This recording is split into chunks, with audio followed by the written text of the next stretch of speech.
এই মাঠে যখন ওয়াজ হতো আমরা তখন কোরআন তেলাওয়াত করতাম। এটা এখন পর্যন্ত জানি না আল্লাহ হকের উপরে রাখবেন কিনা, কারণ মানুষ যে কোনো সময় বিচ্যুত হয়ে যেতে পারে।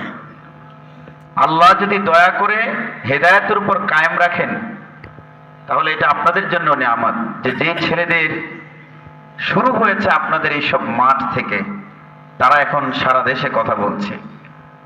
আলহামদুলিল্লাহ। আমি গত রাতে যাত্রাবাড়িতে কথা বলেছিলাম, তো 20,000 মানুষ ছিল। একদম মেইন সময় 12টা পর্যন্ত, 12টা আমি শেষ করেছি। তো যেটা বলছিলাম যে এই যে সূর্য জ্বলছে 5,505 ডিগ্রি সেলসিয়াস তাপমাত্রার, এটা একটা অগ্নিকুণ্ড।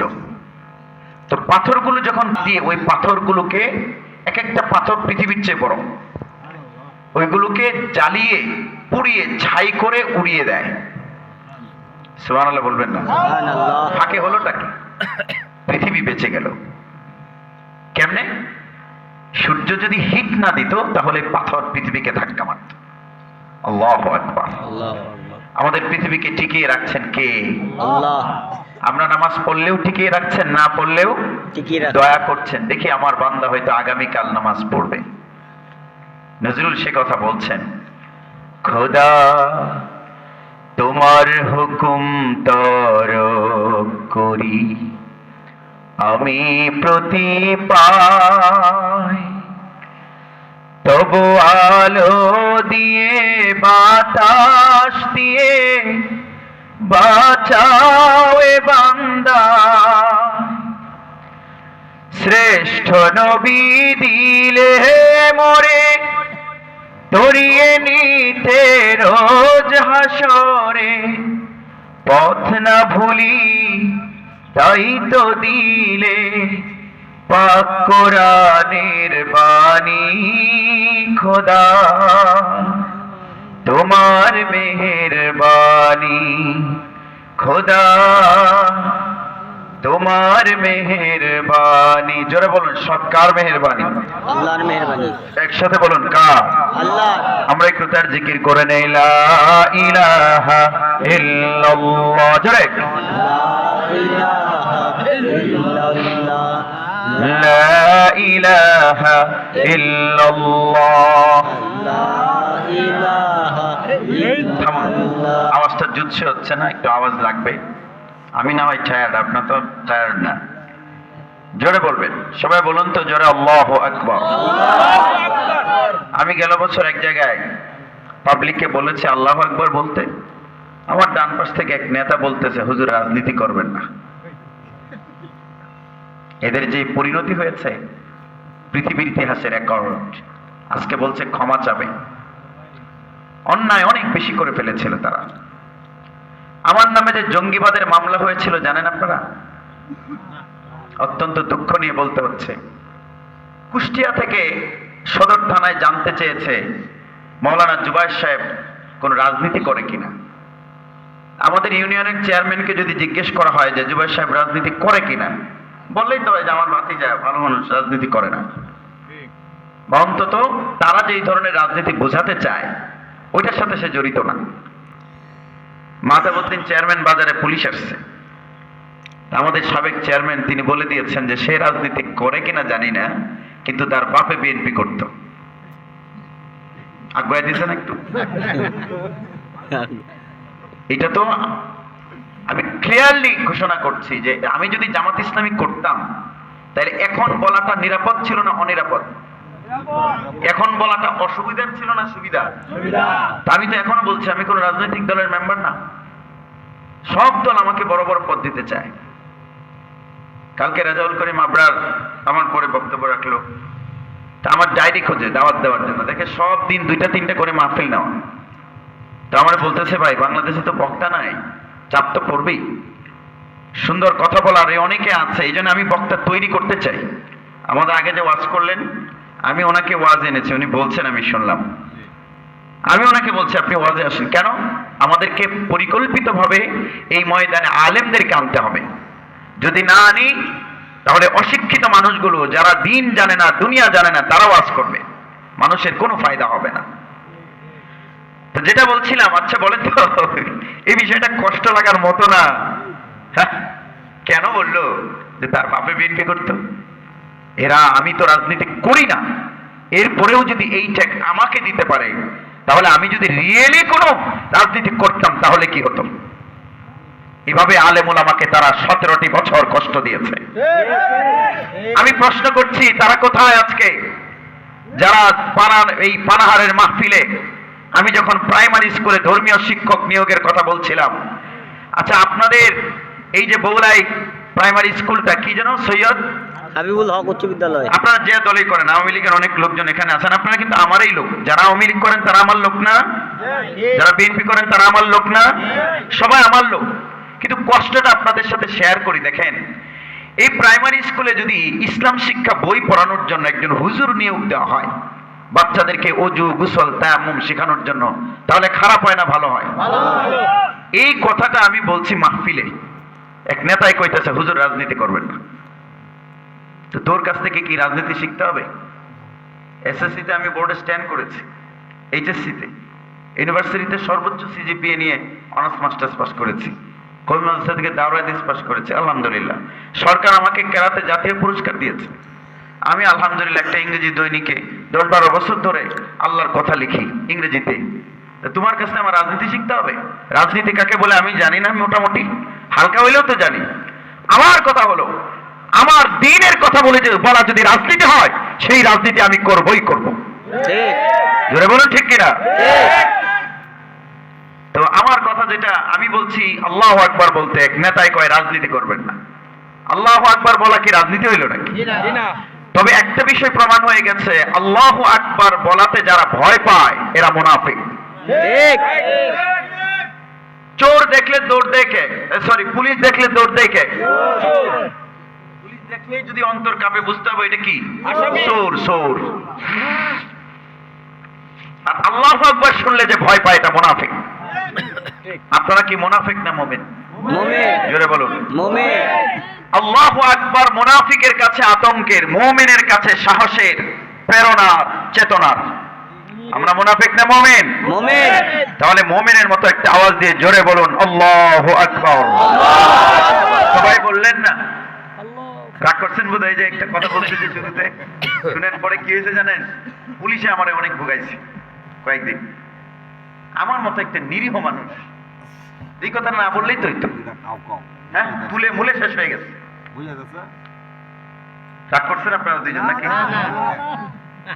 অথচ এক শেষ পর্যন্ত পত্রিকা থেকে, কালের কণ্ঠ পত্রিকা থেকে, এডিটোরিয়াল থেকে একজন থানায় ফোন করে বলেছে যে উনি আমাদের পত্রিকায় 10 বছর ধরে লেখেন, ওনার নামে যদি জানতে হয় আমাদের কাছে এসে জানো।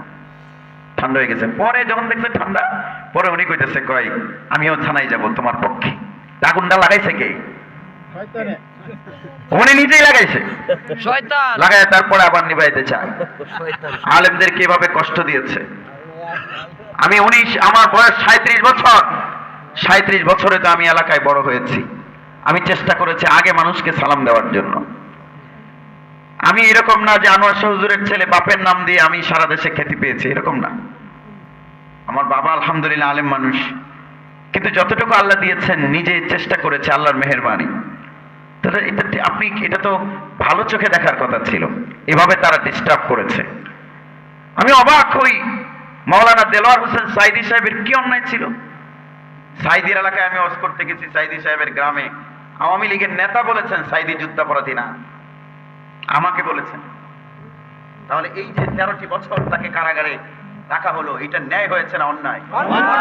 আমি তো মনে করি ইন্টারপোলের মাধ্যমে বিশ্বের কুখ্যাত সন্ত্রাসী হাসিনাকে বাংলাদেশে এনে শুধু আল্লামা সাঈদীকে কারাগারে মৃত্যুবরণ করে নির্যাতন করার কারণে, মৃত্যুবরণে বাধ্য করার কারণে মিরপুরে স্টেডিয়ামে যদি 100 বার ফাঁসি দেওয়া হয় তবুও সেটা শোধ হবে না।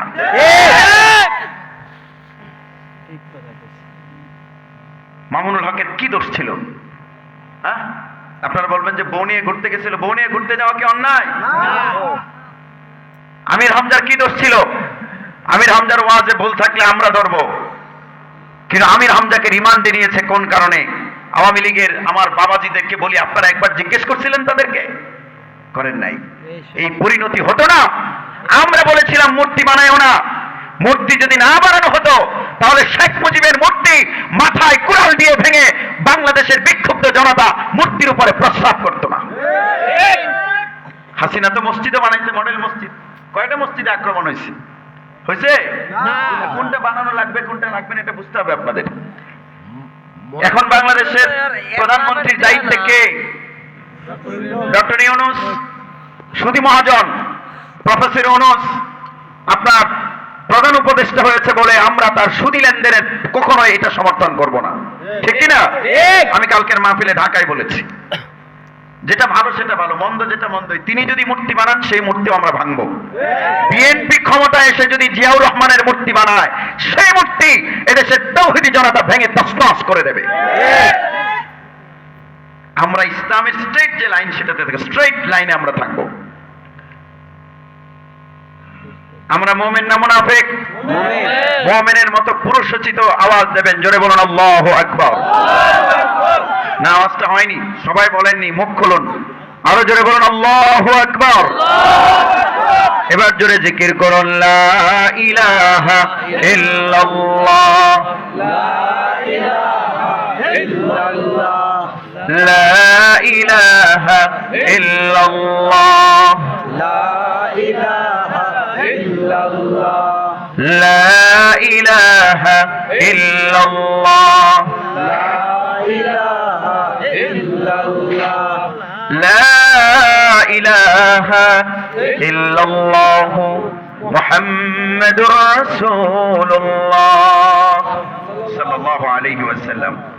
বোলাই দারুল মাআরিফ কওমি মহিলা মাদ্রাসার উদ্যোগে এবং যুবক এলাকাবাসীর উদ্যোগে আয়োজিত আজকের এই মাহফিলের সম্মানিত সভাপতি শেখুল হাদিস উস্তাজুল আসাতিজা হযরতুল আল্লামা আশরাফ আলী সাহেব দামাত বারাকাতুহুম, সম্মানিত সহ সভাপতি হযরত মাওলানা আব্দুল আউয়াল সাহেব অত্যন্ত গুরুত্বপূর্ণ বক্তব্য রেখেছেন, হযরত মাওলানা মুফতি আমিনুল হক সিদ্দিকী সাহেব, হযরত মাওলানা মুফতি মুজিবুল হক সাহেব, মাওলানা নাজমুস সাকিব শেরপুরি সাহেব, সম্মানিত উলামায়ে কেরাম, মুরব্বিয়ান, বিশেষ করে এখানে অনেক মুরব্বীরা বসে আছেন যারা আমাদেরকে স্নেহ দিয়ে বড় করেছেন, মুরব্বিয়ান, যুবক ভাইয়েরা, পর্দার আড়াল থেকে কথা শুনছেন, সম্মানিত মায়েরা, বোনেরা, আল্লাহ রাব্বুল আলামিন আমাদের উপর দয়া করেছেন, গুনাহের আড্ডায় রাখেননি, চায়ের দোকানে রাখেননি, টিভির সামনে রাখেননি, মোবাইলে অহেতুক সময় কাটানোতে আমাদের না রেখে কোরআনের আলোচনার এই শামিয়ানার নিচে আসার, বসার, কথা বলার এবং শোনার তৌফিক দিয়েছেন।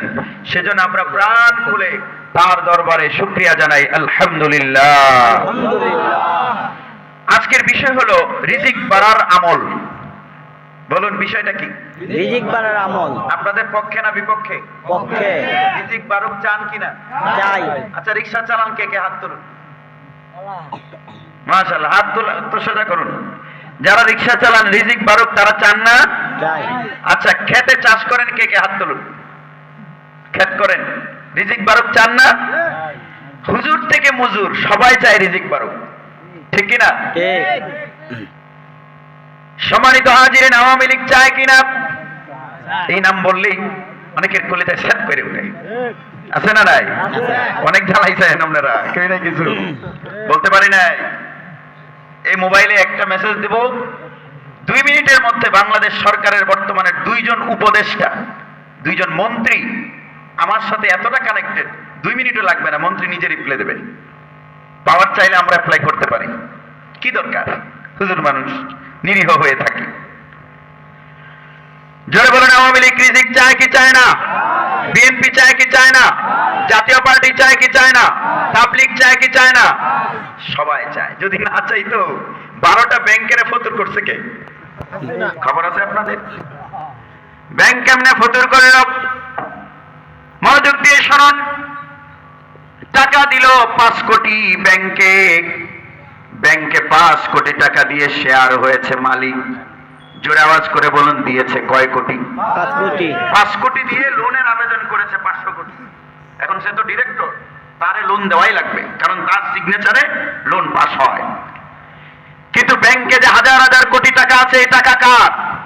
পাবলিকের। হ্যাঁ, এই তো বুঝতে হবে, জনগণের। রাজনীতি সচেতন হবেন ভাইয়েরা আমার। জমা দিল কত? আর লোন নিল কত? তাইলে মানুষের টাকা নিছে কত? 45 495 কোটি। এভাবে তারা ডিরেক্টর হয়ে ব্যাংকগুলো ফতুর করে আমেরিকায় নিয়ে বাড়ি বানিয়েছে। শুধু ভূমিমন্ত্রী 260টা বাড়ি বানিয়েছে আমেরিকাতে। ভূমিমন্ত্রী একজন বাড়ি বানিয়েছে কয়টা? আরো জোরে। 260। আক্ষেপ লাগে না? আমারে বইকেন না, তওবা করেন। যারা ওই দলের সমর্থন দিয়ে আছেন তওবা করেন। বিপরীতে আমি আরেকটা চিত্র দেখাই। জামাত ইসলামীর একজন মন্ত্রী ছিলেন মাওলানা আলী আহসান মোহাম্মদ মুজাহিদ। না, তিনি তো মাওলানা ছিলেন না। আলী আহসান মোহাম্মদ মুজাহিদ তো মাওলানা ছিলেন না। কিশোরগঞ্জে আসছিল, এই জামাতের বিএনপির ক্ষমতায় থাকাকালে কিশোরগঞ্জে আসছিল। আমরা তখন জামিয়া ইমদাদিয়াতে পড়ি। মাওলানা আলী আহসান মোহাম্মদ মুজাহিদ মন্ত্রী। জামাত ইসলামের সাথে চিন্তাগত মত পার্থক্য আমাদের আছে, থাকবে, ওইটা ভিন্ন কথা। কিন্তু সৎ লোক। কেমন সৎ লোক? মন্ত্রী তো ফুল মিনিস্টার। ডিসিরা দৌড়াদৌড়ি শুরু করে দিয়েছে, স্যার কি খাইবেন কি খাইবেন। বললো যে অমুক হোটেলে আপনার জন্য ভিআইপি ব্যবস্থা। আলী আহসান মোহাম্মদ মুজাহিদ বললেন বিল হবে কত? বললো এত হাজার টাকা। আলী আহসান মোহাম্মদ মুজাহিদ বললেন আমি গরিব দেশের মন্ত্রী। কথা কি বুঝছই?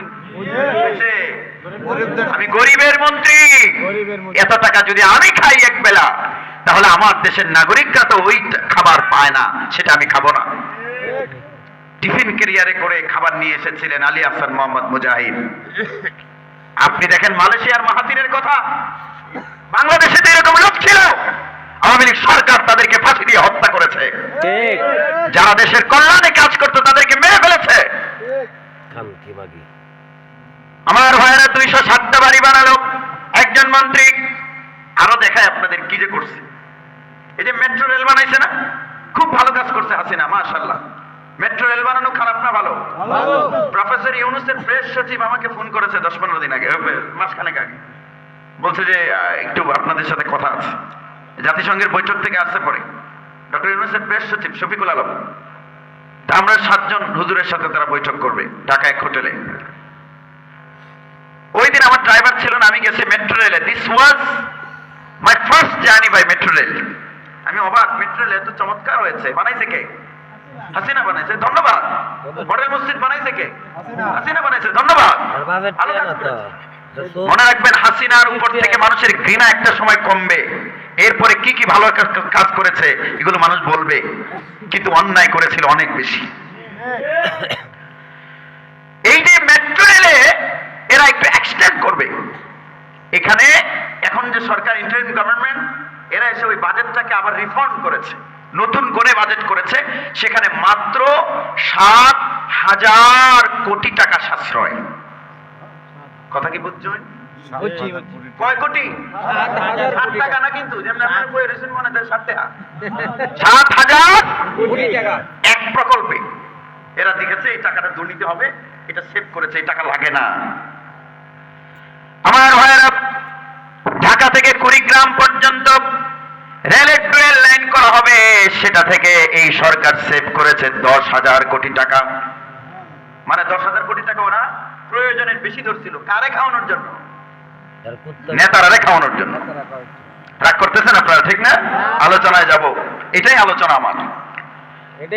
একটাতে 10,000 কোটি টাকা, আরেকটাতে 7,000 কোটি টাকা। দুইটা মিলে কত টাকা হলো?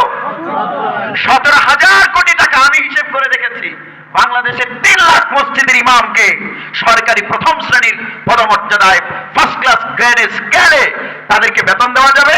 পাশাপাশি মুয়াজ্জিন এবং খাদেম, প্রত্যেকটা মসজিদের একজন ইমাম ফার্স্ট ক্লাস, একজন মুয়াজ্জিন তিনি থাকবে আপনার এই যে হাই স্কুলের ধর্মীয় শিক্ষকের সমান বেতন, আর একজন খাদেম সে থাকবে হাই স্কুলের দপ্তরি সমান বেতন। এই রকম 3 জন কর্মকর্তাকে 1 বছর 3 লাখ মসজিদের বেতন দেওয়া যাবে এই 17,000 কোটি টাকা দিয়ে।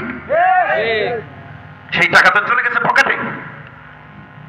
আমার ভাইয়ের এই দুর্নীতিগুলো বন্ধ হোক। জোরে বলুন, আমরা তা চাই কি চাই না? চাইলে বাংলাদেশ করতে হবে কোরআনের, আওয়ামী লীগের না, বিএনপির না। জোরে বলুন, বাংলাদেশ হবে কিসের?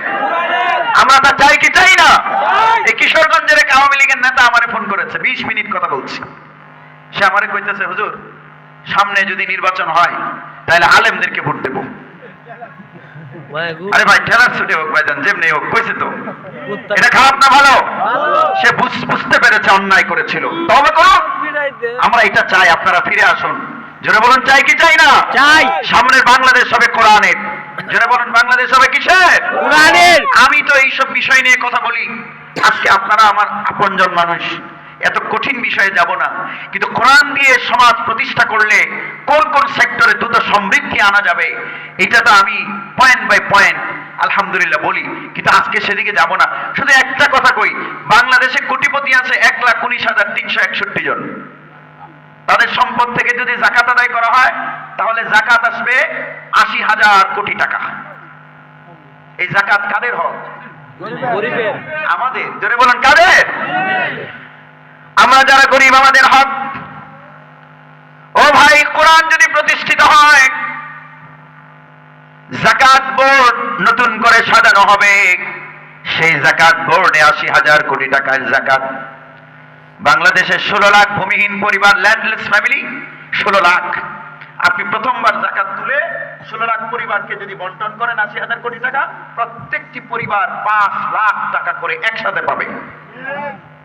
আপনি তো যেতে পারবেন না, পারমিশন নাই তো। বসেন।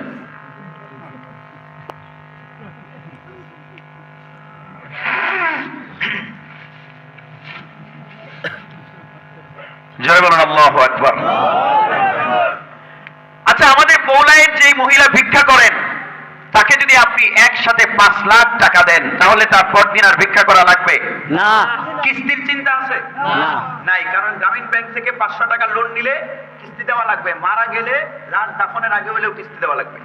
কিন্তু যাকাতের টাকা যদি, এই আমার রুহুল আমিন ভাইয়ের কাছ থেকে যদি যাকাতের টাকা আপনি 5 লাখ নেন, এটার কোনো ফেরত দেওয়া লাগবে না। একটু মনোযোগ দিয়ে শুনুন। চেয়ার আছেন আরেকটা?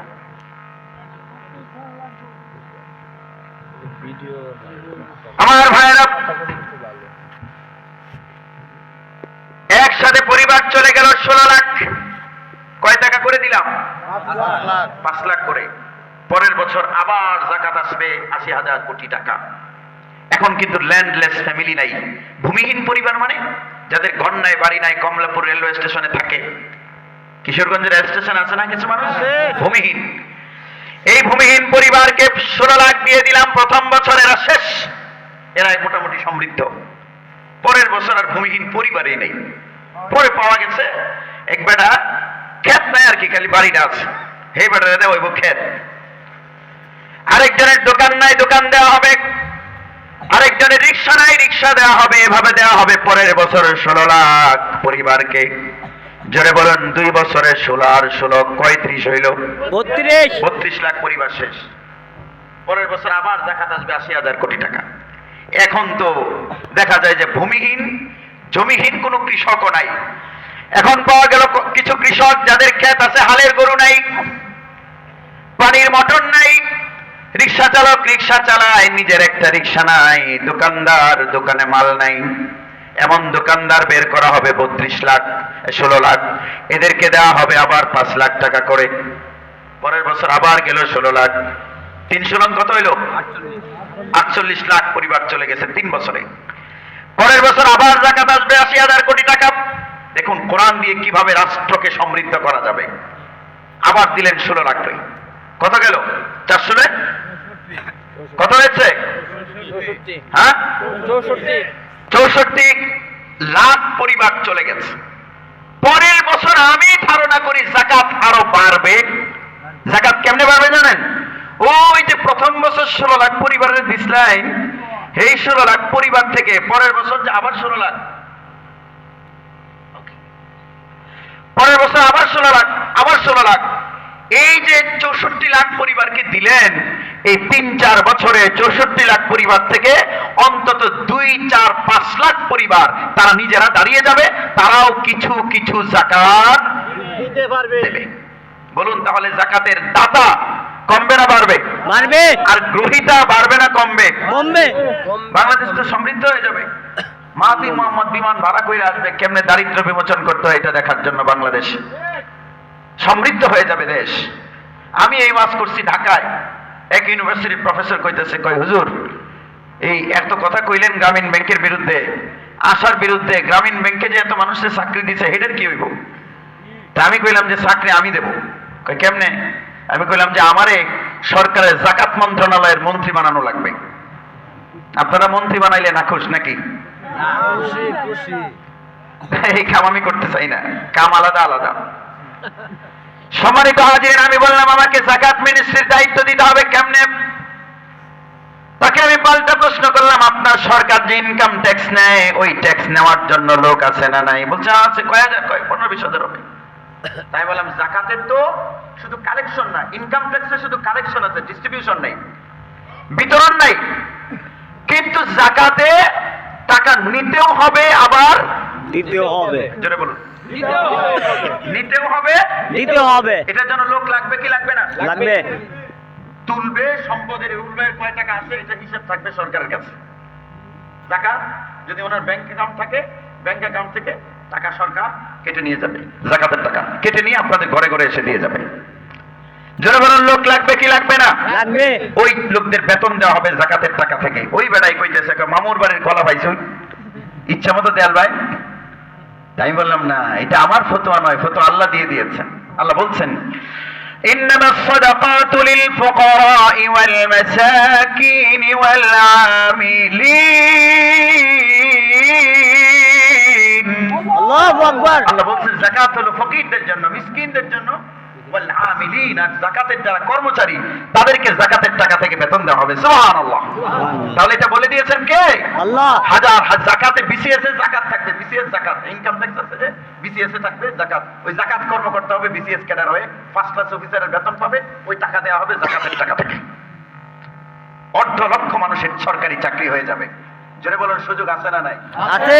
এখন আপনাদের কাছে আমি একটা কথা জিজ্ঞেস করি, এই সিস্টেমটা যদি চালু করা হয় তাহলে বাংলাদেশ থেকে গরিব মানুষ থাকবে না? এইরকম সিস্টেম করা অসম্ভব না সম্ভব? সম্ভব। আমার হে বেড়াই কইতেছে, কই হুজুর আপনি যে ভ্যাকসিন কোর মালিকের তো রিটেহা নিবেন গা, কয়েক হাজার কোটি টাকা নিতেন গা কইতেছেন, তাহলে হে বেড়া গরিব হয়ে যাইতো না? ভালো করে শুনুন, আপনাদের স্বার্থের ওয়াজ। এটা মনে করবেন না শুধু শিক্ষিত মানুষেরা জাকাতের ওয়াজ শুনবে, আপনাদেরকেও শুনতে হবে। কারণ কোরআনে জাকাতের কথা আছে না নাই? বক্তারা জাকাতের ওয়াজ করে না, কারণ জাকাতের ওয়াজ করলে লেখাপড়া করানো লাগে। ভাইরা আমার, ভ্যাকসিন কোর মালিকের সব টাকা তো নেওয়া হবে না, বিআরবি কেবলসের সব টাকা নেওয়া হবে না, বসুন্ধরা কিংবা যমুনা গ্রুপের মালিকের সব টাকা নেওয়া হবে না। যেই টাকা উপচে পড়েছে নেশাব পরিমাণ হলো, আমার তো গাড়ি হলেই চলে, শিল্পপতির লাগে হেলিকপ্টার চলাচলের জন্য, হেলিকপ্টারের উপরে জাকাত ধরা হবে না। ধরুন একজনের বউ চার বউয়ের জন্য 4টা বাড়ি 10 তলা করে, এই 10 তলা 4টা বাড়ির উপরেও কোনো জাকাত নাই, কারণ এই বাড়িটা করেছে থাকার জন্য। যদি আবার বেচার জন্য করে তাহলে আবার জাকাত দিতে হবে। এই যে আপনার ঘরের চেয়ারটা, এই চেয়ারটা আপনি কিনেছেন কিসের জন্য? সোফাটা বসার জন্য। বসার জন্য, ব্যবহার করার জন্য। কিন্তু আমাদের বাজারে ফার্নিচারের দোকানের যে চেয়ারটা, ওইটা কিসের জন্য? বিক্রির জন্য। ওইটার হিসেব করে জাকাত দিতে হবে, কিন্তু আপনারটা জাকাত দেওয়া লাগবে না। লাগবে না। আপনার ঘরের ফ্রিজ কিসের জন্য? ব্যবহারের জন্য। কিন্তু ওয়ালটনের শোরুমের যে ফ্রিজের দোকানের 15টা ফ্রিজ, ওইটা কিসের জন্য?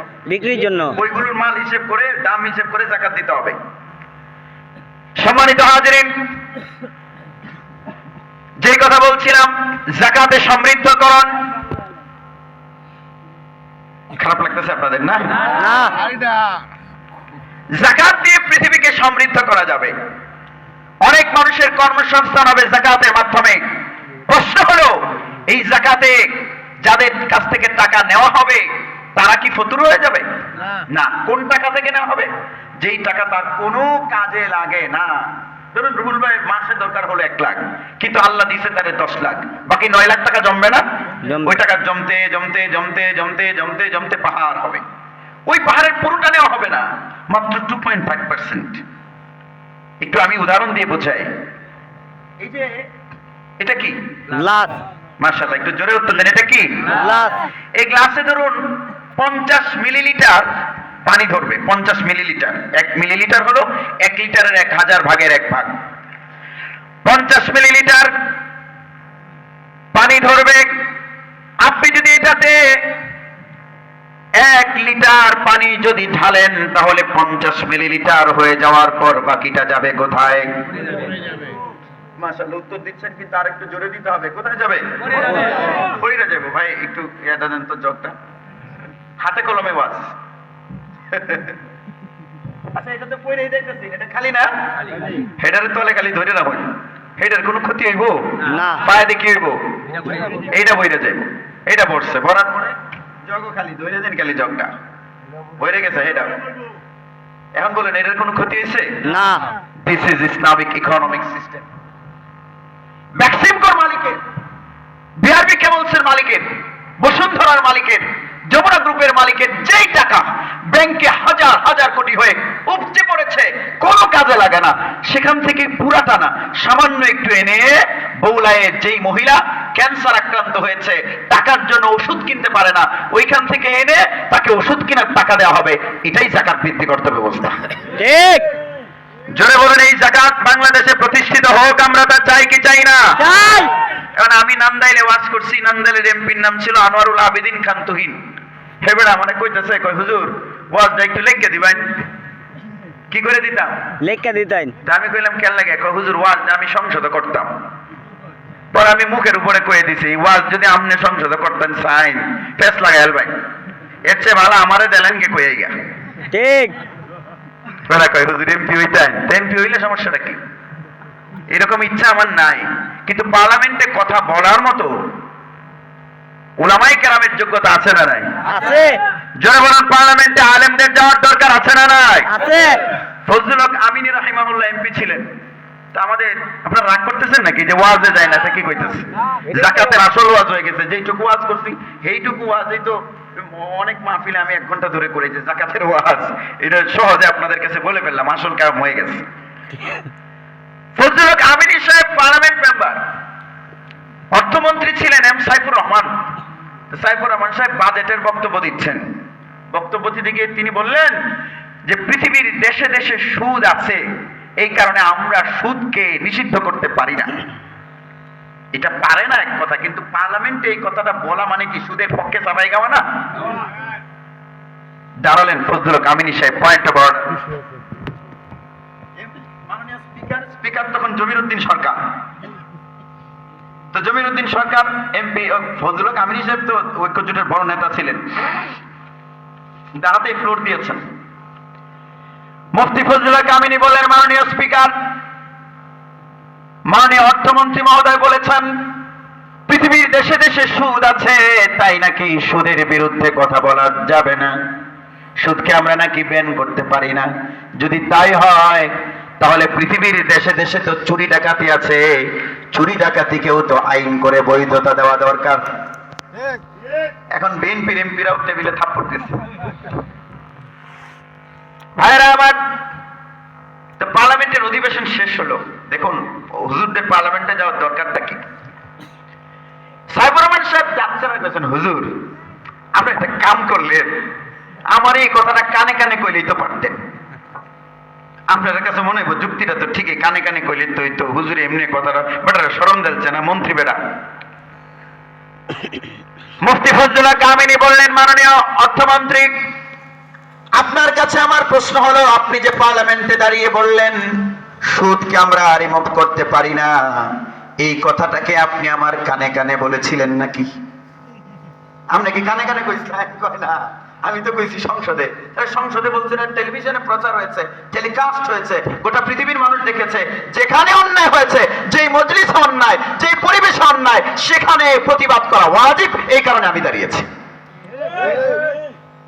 পার্লামেন্টে যদি মামুনুল হক, ফয়জুল করিম যদি থাকে, মদের পক্ষে কোনো আইন সেই পার্লামেন্টে সহজে পাস হতে পারবে না। মদের বিরুদ্ধে আইন করার দরকার আছে না নাই? আরে কি যে দরকার, দেখেন না কয়েকদিন আগে ঢাকা শহরে এক মহিলাকে ধরেছে পুলিশ, সেনাবাহিনী। কে ধরছে? তো বেটে মদ খায়, গাড়ির সামনে বইয়া বেটিরে ধরতো না, কি ধরতো? কোন বেড়ার লোকে কি কই রয়েছে আল্লাহ জানে, কইরেই আছে, ড্রাইভারে কইছে, কই যে কই গেছিন বয়ফ্রেন্ডের লোকে, বেটিরে ধরছে সেনাবাহিনী। বেটি কইতেছে আমার ধরতার তাই না, কেন লাগে? কই আমার মদের লাইসেন্স আছে। মদের লাইসেন্স দেওয়া যদি বন্ধ না হয়, বৌলাইয়ের বাজারে যদি কোনো রিক্সা চালক গাঁজা খায়, তাকে পুলিশ ধরে নিয়ে যাবে। আর ঢাকা শহরে মন্ত্রী, এমপি, শিল্পপতিরা নাইট ক্লাব, বুট ক্লাবের নামে সারা রাত মদ খাবে, ফুর্তি করবে, সেখানে পুলিশ সেলুট দেবে। এই আইন যদি থাকে, কিয়ামত পর্যন্ত চেষ্টা করলেও দেশকে মাদক মুক্ত করা যাবে না। আইন হবে সমান। রিক্সা চালক মদ খেলে যে শাস্তি, মন্ত্রী মদ খেলে সেই শাস্তি। এজন্য বলেন এরকম ইনসাফের আইন করার দরকার আছে না? না, কারা করবে? এই জন্য আলেমদেরকে পাঠাতে হবে পার্লামেন্টে। সাফ কথা, জোয়ার আসে 12 ঘন্টা 36 মিনিট পর পর, জোয়ার একটু পরে আসে না। 12:30 বেজে গেছে, 12টায় যদি জোয়ার আসে, আপনি যদি মনে করেন যে আবার 2টায় জোয়ার আসবে, ভুল করবেন। এত রক্ত দেওয়ার পরে যে মুক্তি এসেছে বাংলাদেশের মানুষের, সেই মুক্তিকে কাজে লাগাতে হবে। দুর্নীতি মুক্ত বাংলাদেশ করতে হলে কোরআনের শাসন লাগবে। আমরা তা চাই কি চাই না? ভাইরা আমার, এজন্য বলতে চাই, আপনি যদি মনে করেন যে এই নির্বাচনটা যাক যাক, সামনের বছর দেমনে সহজে সময় আসবে না, কারণ জোয়ার আসে 12 ঘন্টা পর পর। জোয়ার আসার পরে 6 ঘন্টা পরে ভাটা, আবার 6 ঘন্টা পরে আরেক জোয়ার। আপনাদের মনে রাখতে হবে। আল্লাহ আমাদেরকে বোঝার তৌফিক দিন। সবাই জোরে বলেন আমিন। এজন্য দুর্নীতি মুক্ত সমাজ হলে হবে কেমনে? যারা আমেরিকাতে 250 বাড়ি বানিয়েছে, তাদেরকে এদেশের মানুষ আর কোনোদিন ক্ষমতায় দেখতে চায় না। আসতে পেয়েছেন কেন? জোরে বলুন ঠিক কিনা? যেই মন্ত্রী বলেছিল আমি গরিব দেশের মন্ত্রী, আমি টিফিন ক্যারিয়ারে করে বাসা থেকে খাবার আনবো, তারাই বাংলাদেশকে যদি সোনার রাষ্ট্র বানাতে হয়, তাদেরকে আবার পার্লামেন্টে নিতে হবে। ঠিক না? গরফিতে হইতে কইতেছে, এই বেটাই তো আগে এত রাজনীতি করতো না। ফুটতে হইতে কয়েকজনে কইব যে এই বেটা হতো রাজনীতি করতে জানলো, মনে মনে কইতো না। কথাটা কি অসত্য না সত্য? খুব কইঙ্গা, বাংলাদেশে রাজনীতি করার অধিকার আমার আছে না নাই? আর এটা তো রাজনীতিও না, ইনসাফের কথা, ন্যায়ের কথা। সম্মানিত হাজিরিন, 260টা বাড়ি বানিয়েছে, জোরে বলুন। তাহলে তারাও রিজিক বারুক চায় কি চায় না? আমরা এলাকার বেঞ্চেনে চায় না? চাই কি না? আমরা সবাই চাই রিজিক বারুক, সবাই চাই। তাহলে আজকে আমি বেশি না 3টা আমলের কথা বলবো, যেই আমল করলে রিজিক বাড়বে। মোটামুটি যদি আধা ঘন্টার সময় লাগে, আপনারা দিতে রাজি আছেন? ইনশাআল্লাহ। রাজি না? কে হাত তুলুন। মাশাআল্লাহ, একজন হাত তুলে দিল, পরে এখন নামায় আছে, কোন বিপদে পড়ি আল্লাহ জানে। রাজি কে? আবার হাত উঁচু করুন, একদম উঁচু, টানা দেন, টানা। এই 2 হাত তুলবে, 1 হাত তুলছে কেন? Young man. এবার একটা আওয়াজ হবে, পুরো বোলাই কাঁপিয়ে দিতে হবে। পারবেন ইনশাআল্লাহ? ইনশাআল্লাহ। আমি মাইকটা বন্ধ করে তারপর বলবো।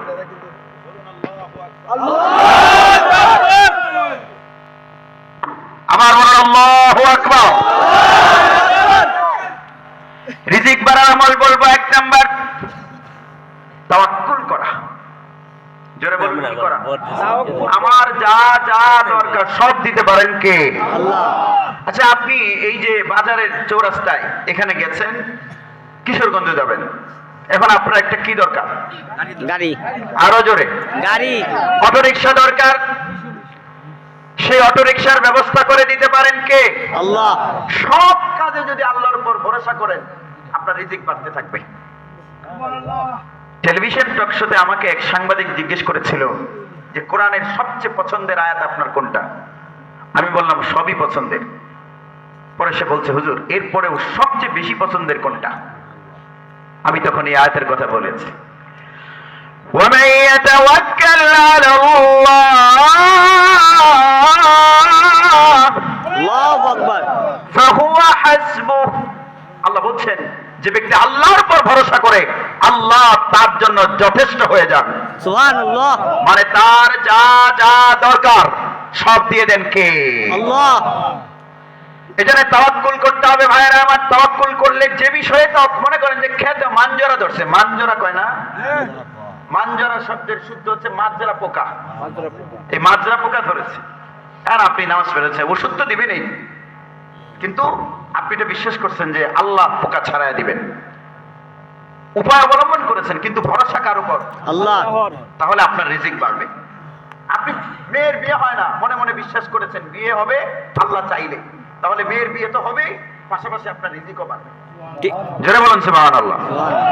তাহলে সব কাজে আমরা ভরসা করব কার উপর? আল্লাহ। ছোট্ট একটা ঘটনা শুনে আপনাদের তাফসীর ইবনে কাসির থেকে সূরা তালাকের 3 নম্বর আয়াতের তাফসীরে লেখা হয়েছে, আল্লাহ নবী সাল্লাল্লাহু আলাইহি ওয়াসাল্লামের এক সাহাবী নাম তার মালিক। একটু আওয়াজ করে বলুন সাহাবীর নাম কি? তার ছেলের নাম হলো আউফ। তো আউফকে কাফেররা ধরে নিয়ে জেলখানায় বন্দী করে দিয়েছে। মালিক আসছে নবীজির কাছে এসে বললেন, ইয়া রাসূলুল্লাহ, আমার ছেলেকে কাফেররা ধরে নিয়ে গেছে, আপনি যদি একটু মুক্তির ব্যবস্থা করেন।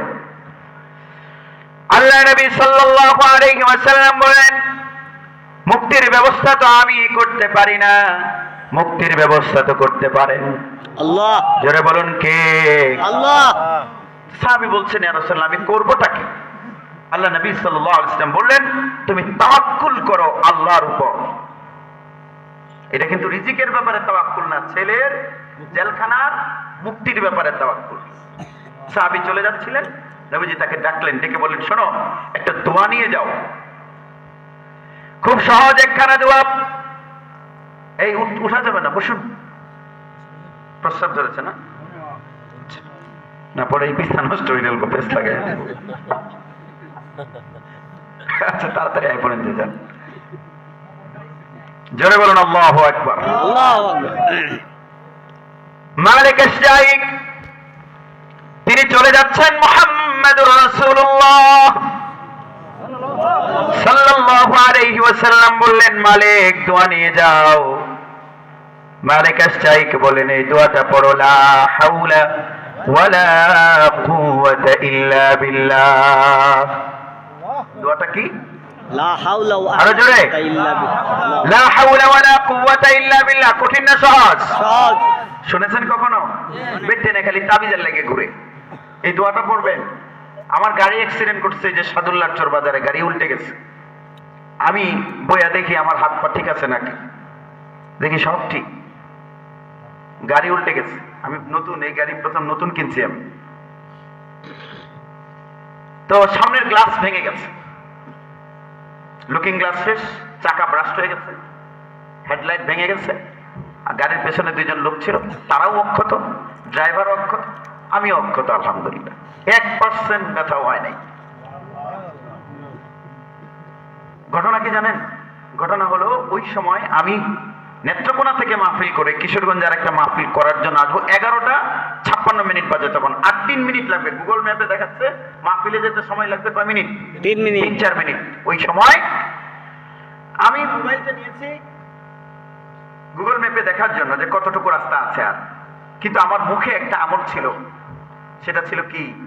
লা হাওলা লা হাওলা ওয়ালা কুওয়াতা ইল্লা বিল্লাহ। ইল্লা বিল্লাহ। হঠাৎ দেখি গাড়ি ডানে, মানে ড্রাইভার ঘুমায় পড়ছিল। 80 কিলোমিটার স্পিডে গাড়ি, চাকা ব্রাস্ট হইতো না হইতো কি? দুইটা গাছ ভাঙছে, গাড়ি উল্টে গেছে, আমার কিচ্ছু হয় নাই। আল্লাহু আকবার। জোরে বলুন, সেভ করেছেন কে? আল্লাহ। তা আমি আমার উস্তাদের সাথে দেখা করে বললাম, হুজুর আমি বুঝলাম না ব্যাপারটা। আমি তো এই 17 বছর, তখন তো 17 বছর, এখন 19 বছর, এই 17 বছরে কোনো ওয়াজ থেকে টাকা চেয়ে নেই নাই। আমাকে কয় টাকা দিয়েছে আমি দেখি নাই। এই যে 2 জায়গা থেকে আসছে, কয় টাকা দিয়েছে আমি দেখি নাই, এখন একটু পকেটের ভিতরে আছে। আর বক্তারা কি করে? খালি কি গনে না আগে পাঠানি লাগে? 60,000 না পাঠাইলে বেটার গাড়ির চাক্কা ঘুরে না। এইসব বক্তা কেন দাওয়াত করবেন আপনারা? এখন কমছে, আলহামদুলিল্লাহ কমছে। এই ওয়াজ ব্যবসায়ীদেরকে যদি থামাতে হয়, তাহলে যোগ্য আলেমদেরকে বক্তা বানাতে হবে। জামে ইমদাদিয়ার শেখুল হাদিস সাহেব, মুহাদ্দিস সাহেবকে ধরে বক্তা বানান, কথা বলার সুযোগ দেন। এরা কখনো কসাইয়ের মতো টাকা নেবে না। একজন ইউনিভার্সিটি প্রফেসরের বেতন কত? 1 লাখ টাকা। আর একজন বক্তা একদিনে 4টা ওয়াজ করে তবুও 60,000 করে টাকা নেয়, আছে না নাই? হে তো বিসিএস এ একবার পরীক্ষা দিলে সরকারে হের কাছে ওরা নাম্বার পাইবো। কেমনে পাইবো জানেন? বিসিএস এ নেগেটিভ মার্কিং আছে। একটা প্রশ্নের উত্তর যদি আপনি ভুল করেন, তাহলে 0.5 নম্বর আপনার যেগুলো হয়েছে এগুলো থেকে কেটে যাবে। এখন উত্তর একটাও রাইট হয়েছে না, বুঝছেন? এখন ভুল হয়েছে 20টা, তাহলে কি হের কাছে সরকার ওরা নাম্বার পাইতো না? তো গুরুদয়াল সরকারি কলেজে যে বেটা বিসিএস ক্যাডার হয়েছে, হে বেটার বেতন কয়টা জানেন আপনারা? 40,000 টাকা। আর এই বক্তা একটা ওয়াজ করে 40,000 টাকা নেয়, তা ওয়াজ করে ডেলি 5টা, তাহলে 4-5 কত? 2 লাখ। এরপরে টিহাই হয় না, কই 2 লাখ 60,000 পাঠাইলে পড়ে যায়। নাউজুবিল্লাহি মিন যালিক। এরা কখনো ইসলামের প্রচারক হতে পারে না, জোরে বলুন ঠিক কিনা? ঠিক। কেন এদেরকে দাওয়াত করবেন আপনারা? হ্যাঁ, একজন মানুষ যদি ঢাকা থেকে আসে, তার গাড়ি ভাড়া আছে, ড্রাইভারের পেছনে খরচ আছে, গাড়ি নষ্ট হয়, গাড়ি সবসময় তেলে রাখতে হয়। কেন জানেন? কারণ 2-3 জায়গায় গেলে তো গাড়ি এক জায়গায় আটকে গেলে সমস্যা না, বিরাট বিপদ। আর ডেইলি জার্নি করলে তো তখন বাসে চলাও যায় না, শরীর একদম টায়ার্ড হয়ে যায়। এই গাড়ি ভাড়া তার একটা সম্মানী হাদিয়া, এটা কর্তৃপক্ষ। আমার এই ইদানিং প্রচুর মানে মাহফিলের ব্যাপক চাপ যাচ্ছে। আমি ডিসেম্বরে 70-এর উপরে মাহফিল দিয়েছি, ডিসেম্বর মাসে 31 দিনে 70-এর উপরে মাহফিল। তো এখন ফোন করে অনেকে জিজ্ঞেস করে, হুজুর হাদিয়াটা কত দেওয়া লাগবে? যারা আমাকে খুব একটা বেশি চেনে না, তাই বললাম, ভাই আমার দায়িত্ব কি বলেন তো? আমার দায়িত্ব হলো আপনারা আমাকে দাওয়াত করবেন, আপনাদের দাওয়াতে সময় মতো যাওয়া এবং সেখানে গিয়ে আমার এবং আপনাদের ঈমান আমলের কাজে লাগবে এমন কিছু কথা বলা। এটা হলো কার দায়িত্ব? আমার। আর আমারে যদি কিছু খাওয়াইতে চায়, খাওয়াইবো কি খাওয়াইবো না, যাতায়াত খরচ দিব কি দিব না, এটার দায়িত্ব তো আমার না, এটা কার কাজ? তো এইটার সিদ্ধান্ত আমি দেবো কেন? এটা তো তারা সিদ্ধান্ত করবে, তাদের সামর্থ্য অনুযায়ী তারা কি দিতে পারবে, ঠিক কিনা? এটা দেখবেন, ওয়াজ করাতে হলে আগে দেখবেন যেই বক্তা চেয়ে টাকা নেয় ওই বক্তাকে দাওয়াত করবেন না। বক্তারা আমার পিছনে লাগছে এবার, কয় ভাই আপনি পারেন, আমরা পারি না। তো তোমরা পারো না, তো কইরেলছো কি? তোমরা একদম 60,000 করে টাকা নিয়ে কইরেলছো কি? কি কইরেলছো একদম? নাউজুবিল্লাহি মিন যালিক। এদেরকে দাওয়াত করবেন না আপনারা। কাকে দাওয়াত করবেন? শহীদি মসজিদে যাবেন, গিয়ে জামে ইমদাদিয়ার একজন উস্তাদকে নিয়ে আসবেন, হুজুর কথা বলবে, শুনবেন। লোক যদি কম হয় এই কথা হেদায়েতের কারণ হবে। ঠিক। আর যেই বক্তা 80,000 টাকা কন্ট্রাক্ট করে আসে, ওই বক্তা আসলে যদি 5 লাখ লোক হয় কাম হবে না, কাম হবে না। সম্মানিত হাজিরিন, কি দোয়া? লা হাওলা ওয়ালা কুওয়াতা ইল্লা বিল্লাহ। লা হাওলা ওয়ালা আমি বললাম, কুওয়াতা হুজুর ইল্লা বিল্লাহ। আমি তো টাকা নেই নাই, এভাবে চেয়ে আমার গাড়িটা অ্যাক্সিডেন্ট করলো, নতুন গাড়িটা কিনলাম। হুজুর বলছে তুমি এইটা চিন্তা করছো, তুমি ওইটা চিন্তা করলে না যে তোমার ড্রাইভারটা লাগাতার সফর করে টায়ার্ড হয়ে হয়তো একটু ঘুমাইসে পড়ছে, তুমি এটা চিন্তা করলে না যে তোমার গাড়িটা যে রাস্তার বাম পাশ থেকে ডান পাশে গেছে, এই সময় যদি সামনে একটা ট্রাক থাকতো তাইলে তোমার কি হইতো? ঠিক। জোরে বলুন, সেভ করেছেন কে? আল্লাহ। আমার অশ্রু সিক্ত হয়েছে, চোখের পানি চলে এসেছে। আমার তখন মনে পড়েছে আমি দোয়াটা তো পড়ছিলাম, কি দোয়া যেন? জোরে বলুন, লা হাওলা লা হাওলা ওয়ালা কুওয়াতা ওয়ালা কুওয়াতা ইল্লা বিল্লাহ। ইল্লা বিল্লাহ। আল্লাহ নবী বলেন, মালিক এই দোয়া পড়ো পড়ো পড়ো। পড়ছেন, তিনি নিজেও পড়ে, বউকে বলছেন যে বউকে এই দোয়াটা পড়ো। বউ আবার বুদ্ধি করে একটা কাগজ দেখিয়া পাঠায় দিছে সেরাতে জেলখানার মধ্যে, হেন পাঠাইছে, বাজান আল্লাহর উপরে তাওয়াক্কুল করো আর এই দোয়াটা পড়ো। কয়েকদিন পরেই মালিক আসছে, স্ত্রী গভীর রাতে তাকে ডেকে বলছেন, ও আমার স্বামী দরজা খুলুন, আমার কানে আমার কলিজার টুকরা সন্তানের কণ্ঠের আওয়াজ শুনতে পাচ্ছি। আল্লাহ। দরজা খুলে দেখেন ছেলে এসে হাজির। আল্লাহু আকবার। বাবা কপালে চুমু দিলেন, চুমু দিয়ে বললেন, কলিজা ছেঁড়া ধন আউফ আমার, কিভাবে তুমি ছাড়া পেলে? সন্তান বলছে, আব্বাজান মা যা আমার কাছে চিঠি দিল, বলল পড়ো লা হাওলা ওয়ালা কুওয়াতা ইল্লা বিল্লাহ। পড়তে বলল আর বলল তাওয়াক্কুল করার কার উপরে? আল্লাহ। এই তাওয়াক্কুল করে যখন পড়ছি হঠাৎ আমার চোখ লেগে গেছে, তন্দ্রাচ্ছন্ন হয়ে পড়েছি, ঘুমিয়ে পড়েছি। ঝিমুতে হঠাৎ ঘুমিয়ে পড়ে স্বপ্নে দেখছি কে যেন এসে আমাকে বলছে, আও ফোটো, উঠে দেখো তোমার জন্য জেলখানার দুয়ার খুলে দেওয়া হয়েছে। সুবহানাল্লাহ। ভাবতে উঠে দেখি জেলখানার গেট খোলা, দিলাম একটা দৌড়, সামনে এসে দেখি একটা উট বাঁধা। মনে হলো যেন পরিকল্পিতভাবে উট বেঁধে রাখা হয়েছে। উটের উপরে উঠলাম, এই উটে এক টানে আমাদের বাড়িতে চলে এসেছে। সুবহানাল্লাহ। আরো জোরে বলুন। সুবহানাল্লাহ। মায় কইতাছে, গো পুত্রে তুই ছাড় পাইছিস, ভালো কথা বাজান, এই যে আমরা বাড়ি উডে বইরে গেছে গা, এই ব্যাপারটা কিটা? আল্লাহু আকবার। উডে বাড়ি যদি বইরে যায়, একটা উডের দাম কত? 300 টাকা তো বই নাকি? কত? 10 লাখ। তাহলে যদি 1000 উট হয়ে থাকে তাহলে কি পরিমাণ হয়েছে? অন্তত 5-5 হাজার টাকা দাম তো বই নাকি? 4-5 কোটি টাকা। হাজার কোটি টাকার মাল কেমনে হইল এটা? ছেলে বলছে, আম্মু আমাকে যে উটটি বহন করে নিয়ে এসেছে, এই উটটা ছিল এই 1000 উটের পালের নেতা। আল্লাহ, ও আসছে আমাদের বাড়ি, বাকি সব চলে আসছে। সুবহানাল্লাহ, আরো জোরে বলুন। সুবহানাল্লাহ। আমরা হইলে চিন্তা করতাম আগামীকাল করিমগঞ্জ কিংবা মেরেঙ্গার বাজারে নিয়ে বিক্রি করে দেব না। মালিক এসটাই চিন্তা করলেন, এটা আমার জন্য যদি হালাল না হয় আমি গ্রহণ করব না। মোবাইলে 20 টাকা ঢুকছে, ভুলে আরেকজনে 20 টাকা দিয়েছে আর কি মোবাইলে। পরে ফোন করে কইতেছে, ভাই আপনার মোবাইলে আমার 20 টাকা ঢুকছে। কই না ভাই, কই আইছে না তো। পরে কইতেছে, ভাই মেসেজ চেক করে দেবো না? আমিও চেক করে দেখছি। কয় দেখতাছি। এই কথা কয়ে কাটছে যে, পরে হে একটু পরে ফোন দেয়, দেখে নাম্বার বন্ধ।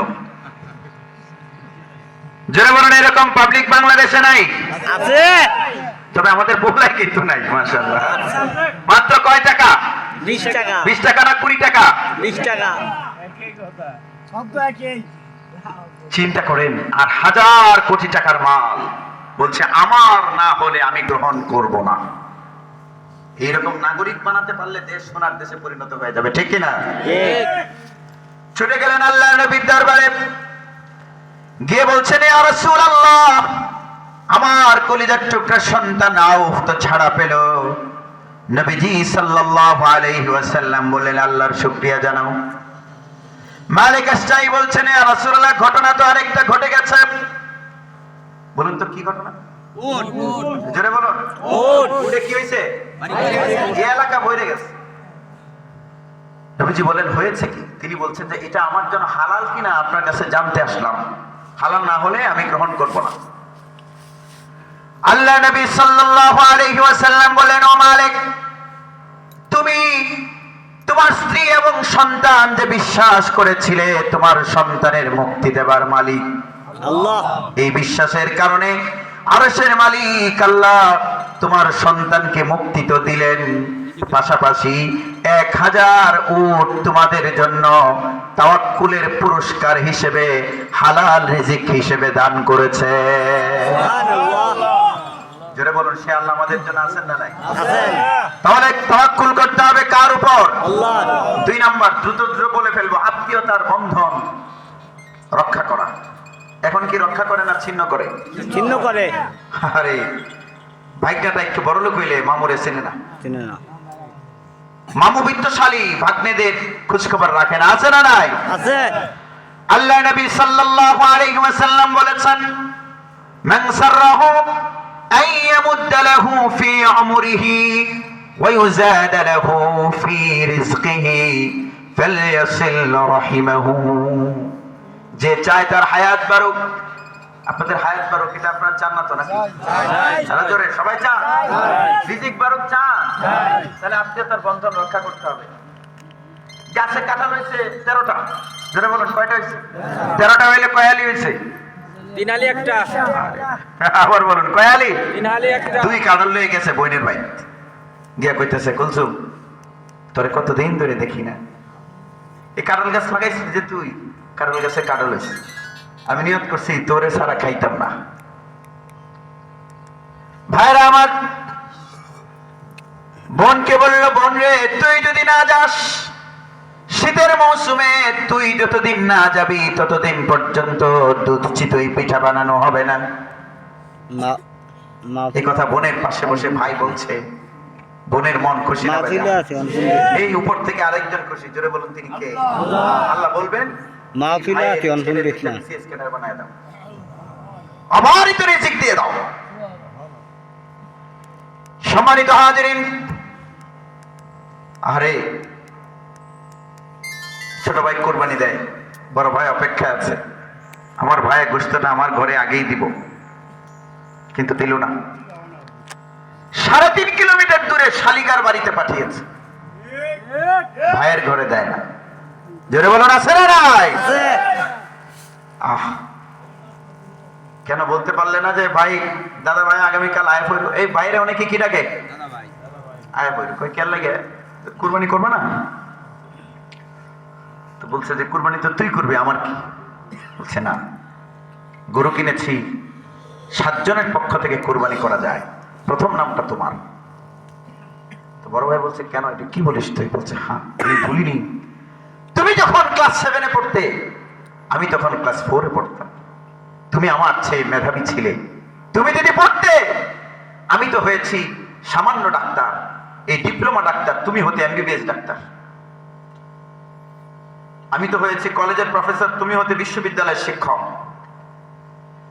ছোট ভাই বলছে বড় ভাই, আমার জন্য তুমি লেখাপড়া ছেড়েছিলে, তুমি চিন্তা করেছিলে আমিও যদি পড়ি, খোকনও যদি পড়ে, তাহলে কারোরই লেখাপড়া হবে না।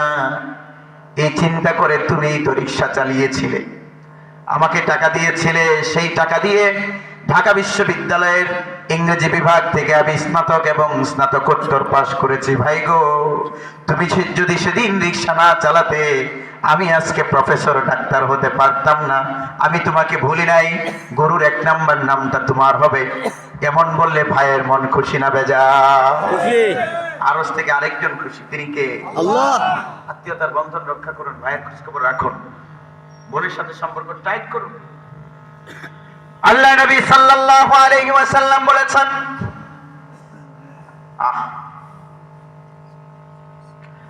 আর-রাহিমু মুআল্লাকাতুন বিল আরশ। রাগ করতেছেন আপনারা? রাত অনেক হয়ে গেছে, অনেকটা।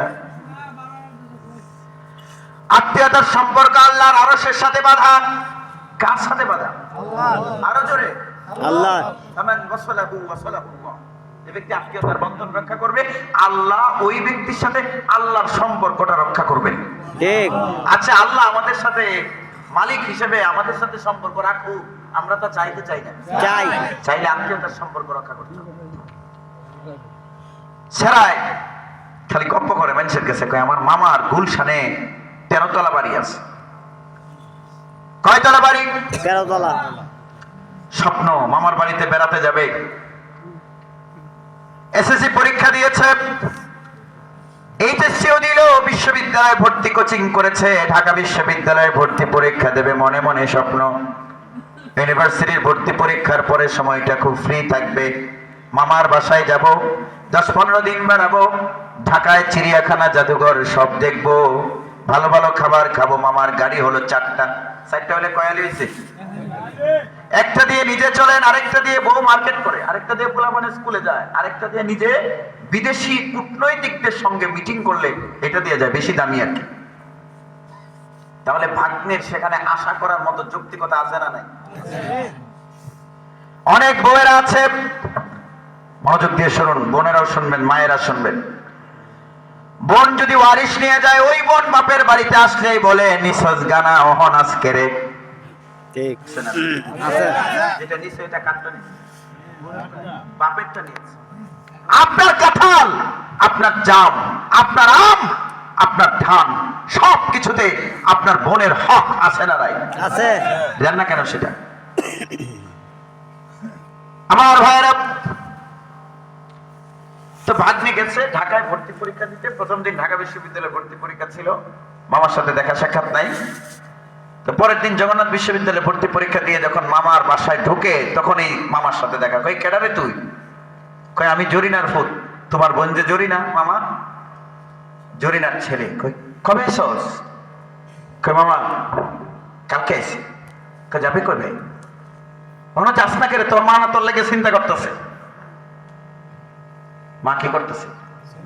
সারা বাড়ি যা দেখা, মা তোর লাগে খাওয়ান লয়ে বই রয়েছে, খাইতে তোর লইয়া। ভাগ্নেকে দুদিনও থাকতে দিল না। সিঁড়ির নিচে এক রাতে থাকছে। কই থাকছে জানেন? সিঁড়ির নিচে একটা স্টোর রুম আছে, ওইখানে ওই যে বাসার ওয়েস্টের জিনিসপত্র রাখে, ওইখানে ভাগ্নেরে থাকতে দিছে। নাউজুবিল্লাহ বলুন।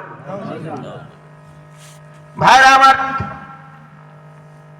কিন্তু সেই মামার শালিকা মিস বিউটি বেগম কি বেগম? তিনি এসেছেন মাত্র 35 দিন হলো, ইউনিভার্সিটির কোচিং এখানেই করেছেন, পরীক্ষাও দিয়েছেন। তো গতকাল বলছিল যে দুলাভাই চলে যাই। দুলাভাই কাদু কাদু ভাষায় বলেছে, বিউটি মাত্রই তো সেদিন আসলা, আর কয়েকদিন থাকবা না? তোমারে আমি একটা আইফোন কিনে দেবো না? এইরকম মামা আমাদের সমাজে আছে না নাই? আছে। কপাল পূর্বে ওয়ারিস চাইলে মামারা রাগ করে, জোরে বলুন আছে না নাই? সম্মানিত হাজিরিন, ভাগ্নেকে দেখে কপালে চুমু দাও আর বলো, দূর বেড়া, অতদিন পরে আই মামার ভাই। কি কইছে? দূর বেড়া, অতদিন পরে আই। ভাগ্নে কইতেছে, মামা আমরা তো গাড়ি ঘোড়া নাই, কিস্তা নাই। বেটা তুমি আমার একটা মিস কল দিতে পারো না? মিস কল দিলে তো আমি গাড়ি ফাটাই দিই, তুমি আইতা। বউকে বলেছে, ওই যে রুম একটা ভালো করে সুন্দর করে রেডি করে দাও আমার ভাগ্নের জন্য। আর ও ঢাকায় যদি ঘুরতে টুরতে চায় তাহলে ড্রাইভার একটাকে বলে দিও ওরে নিয়ে যেতে। বউরে বলে দিয়েছে, ও যেদিনই বাইরে যায় 500 করে টাকা দিয়ে দিও, যদি কিছু খেতে চায় 1000 টাকা দিয়ে দিও। এই মামার বরকত হবে, ঠিক কিনা? ঠিক। নিজে জানবেও না প্রমোশন হয়ে গেছে। কিভাবে বুঝলাম বরকত হবে? আল্লাহ নবী সাল্লাল্লাহু আলাইহি ওয়াসাল্লাম বলেছেন, যে ব্যক্তি চায় তার হায়াত বাড়ুক, রিজিক বাড়ুক, সে যেন আত্মীয়তার বন্ধন রক্ষা করে। ইরানের একটা ইংরেজি পত্রিকায়, সব দেশের ইংরেজি পত্রিকা আছে, বাংলাদেশে আছে না? আছে। ডেইলি স্টার স্টার, আরেকটা হলো ডেইলি, ওই যে আমি যেটাতে লিখি সান। সব দেশের ইংরেজি পত্রিকা আছে। তো ইরানের একটা ইংরেজি পত্রিকা আমি একটা গল্প পড়েছিলাম। এক লোক হাউজিং এর ব্যবসা করে, বাড়ি বানায় বেচে, বাড়ি বানায় বেচে, বাড়ি বানায় বেচে। তো একবার তার কাছে অনেকগুলো, আচ্ছা গেল বছর কিনে করছিল, একই বিষয় না তো? বাড়ি বানায় আর বেচে, 7টা 8টা বাড়ি জমা হয়ে গেছে, বেচা হয় না। ব্যবসায় হলুদ বাতি, কয়েকদিন পরে তাহলে কোন বাতি জ্বলবো? লাল বাতি। বেড়ায় দেখছে টাকা পয়সা সব জমা হয়ে গেছে এক জায়গায়।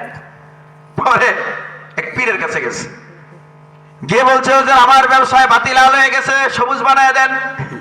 কয় কেমনে? হুজুর বাজার করার টাকা নাই। সে কিন্তু সম্পদ আছে, কিন্তু লিকুইড মানি নাই।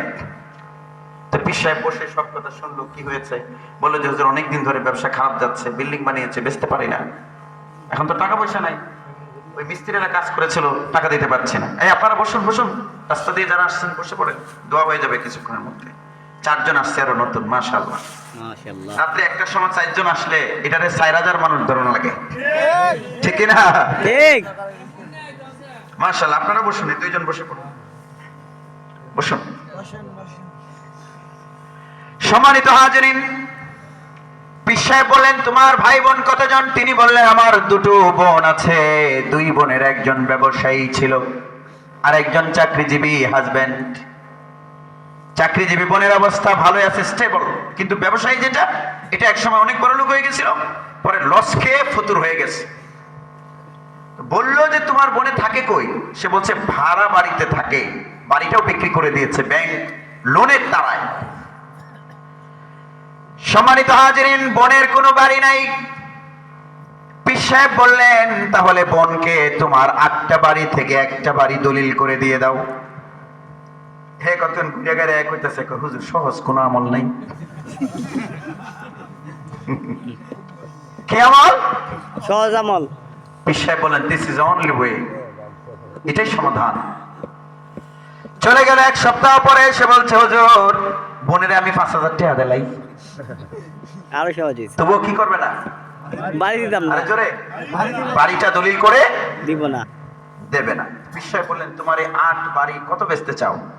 সে বলছে হুজুর 8 লাখ হইলে ছাইরে দেব। মনে করেন এই ঘড়িটা আপনি বেচতেন চাই, দাম চাইছেন 1500, পরে দেখুন কেউ কিনে না, পরে কি দাম আরো বাড়ায় না কমায়? কমায়। পরে কয় যে 700 হইলে বেচে লাই, ঠিক না? ঠিক। তো বাড়াই কইতেছে কয় 1 লাখ করে। 8 বাড়ি 8 লাখ। পীর সাহেব বললেন তুমি যদি বোনকে 1টা বাড়ি দলিল করে দাও তাহলে বাড়ি থাকে আর কয়টা? 9টা না 10টা? 7টা। জোরে বলুন কয়টা? 7টা। 7টা। এই 7 বাড়ি যদি 8 লাখ টাকা বেচা না হয় তাহলে যত টাকা কম পড়বে সেই টাকা আমি দিয়ে দেব। এখন বিশ্বাস হয়েছে? আগে হাদিস শোনাইছিল তো বিশ্বাস হয়েছিল না, এখন পীর সাহেবের জামিনদার হয়েছে, এখন কেউ হুজুর ঠিক আছে। মা পরের শুক্রবারে পীর সাহেবের জন্য জোব্বা, ক্যাটস, শু, চশমা, আপনার রুমাল আর মিষ্টি লইয়া বেটা হাজির। হুম। পীর সাহেব কয় কি হয়েছে? কয় হুজুর ব্যবসার ব্যাগ বাত্তি সবুজ হয়ে গেছে। সুবহানাল্লাহ। কেমনে হলো? বলছে যে আপনি বলার পরে শনিবার দিন রেজিস্ট্রি অফিস বন্ধ ছিল, রবিবারে পরে বইনের দেই ফেলছি বাড়ি একটাই দিয়েছি যে কাস্টমার আসা শুরু হয়েছে। বাড়ি আসেন কয়টা? 8টা। বলছে 7 বাড়ি 21 লাখ টাকা বেচা হয়েছে। হ্যাঁ চাইছিল কয় লাখ বেচতে? 8 লাখ। বেচা হয়েছে কয় লাখ? 21 লাখ লস না লাভ? লাভ। জোরে বলুন। আত্মীয়তার সম্পর্ক রক্ষা করুন। গুটি সবুজ হয়ে গেছে। আত্মীয়তার সম্পর্ক রক্ষা করবেন। ধানে বরকত হবে, গমে বরকত হবে, কাঁঠালে বরকত হবে। বেটে কইতাছে, বেটে হুনাইন গো কয় বকুলের বাপ আমার লাগে যে শাড়ি কেন টেহাত হইছুন, এই টেহাটা দেলাক। কি কইতাছে টেহাটা? দেলাক। দেলাক। বেটে না আগে এমনি কইতো না? ওনো কয়। কয় আমের ভাইকনারা যে শুনছি এই সৈয়দ হাবিবুল হক উচ্চ বিদ্যালয়ে ভর্তি পরীক্ষা এসএসসি পরীক্ষা দেবে, ওর নাকি ফর্ম ফিল আপের টাকা নাই। থাক আমার শাড়ি কিনুন লাগতো না। চিন্তা করেন মোবাইলে শ্রোতা ডাকতেছে, ব্যতিক্রমী ঘটনা। কারে কল দিছে আওয়াজ ভেঙে যাইত। জোরে বলেন আল্লাহু আকবার। বেটে কি কইতাছে? কয় দেলাম। দেলাক মানে কি? কইতে হারা আপনার বাইকনারা দেলাইন যে কেন লাগে তুমি না শাড়ি কিনতে দিছো? কয় বকুলের বাপ আমি তো শাড়ি সামনের বছরও কিনতাম, কিন্তু স্যারাটার যদি পরীক্ষা মিস হয়ে যায় স্যারাটার জীবন থেকে একটা বছর যাইব গা, শাড়ি কিন আমনে পরে বাইকনারা দেলাইন। এইরকম বলার বউ আমাদের সমাজে বেশি না কম? অনেক কম। এই কারণে বরকত নষ্ট হচ্ছে, বরকত নাই। পরে বেটা দিয়াচ্ছে আল্লাহ কইব যে এই বউয়ের সেরা একটারে এমন বানায়া দিবা টেহা খালি ফয়েড আইব কেমনে বইন্নে কুল পাইতো না। জোরে বলুন রিস্কের মালিক কে? আল্লাহ। আত্মীয়তার বন্ধন রক্ষা করবেন। 2 নাম্বার, আমি শর্ট করে বলছি, এগুলো পয়েন্ট অনেক লম্বা লম্বা। 3 নম্বরে হলো নামাজ। জোরে আওয়াজ করে বলবেন, সবাই মুখ খুলে। 3 নম্বরে কি? নামাজ। নামাজ পড়লে রিজিক বাড়বে। এখন আপনারা যদি খালি কোন যান যে রিক্সাটা থইয়া নামাজটা পড়ে লাইন, রিক্সাওয়ালা বেটারে কইলে আমরা যে চৌরাস্তা বাজারে যে লোকেরা দোকানদারি করে এরা যদি কোন যায় যে দোকানটা বন্ধ করে যাই নামাজে, কয় বেটা খায়াম কিতা, বেটা কি করবো? তো খাওয়ানোর মালিক কে? আল্লাহ। আপনি যে দোকান চালাচ্ছেন, ঠেলা চালান, ভ্যান চালান, মিস্ত্রি রাজমিস্ত্রি কাজ করছেন, চাকরি করছেন, অফিস করছেন, কিসের জন্য করছেন? পেটের জন্য। জোরে বলুন। পেটের জন্য। রিজিকের জন্য চাকরি করি আমরা, কিসের জন্য? রিজিকের এই জন্য। রিজিকের মালিক কে? আল্লাহ। তিনি ডাকছেন। তিরমিজি শরীফের হাদিস, হাদিসে কুদসি।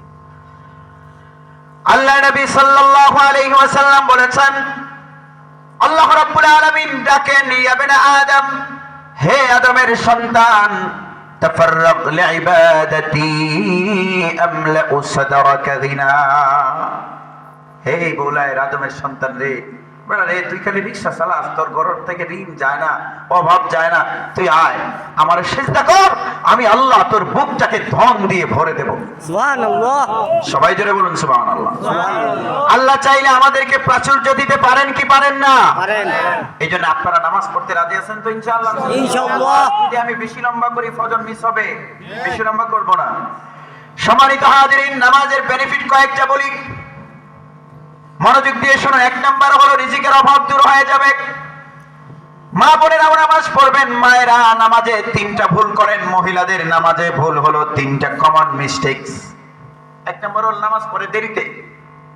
গেল বছর নিতে বলছিলাম আমি, দেরিতে পড়ে। জোহরের নামাজ আজান হয় কয়টায়? অনেক বেচেনে নামাজ পড়ে 4টার সময়, আছে না নাই? আছে। কাম কাজ কইরা তারপরে নামাজ পড়ে। তা আমি আমাদের বাড়ির কাছের এক নিকট আত্মীয় মহিলারে কইলাম যে ফুফু নামাজটা পড়ে লাও, কয় বেটা গোসলটা করে লই। হ্যাঁ 3টা বাজে গেছে। তাই বললাম যে ফুফু তোমার কি গোসল ফরজ হয়েছে?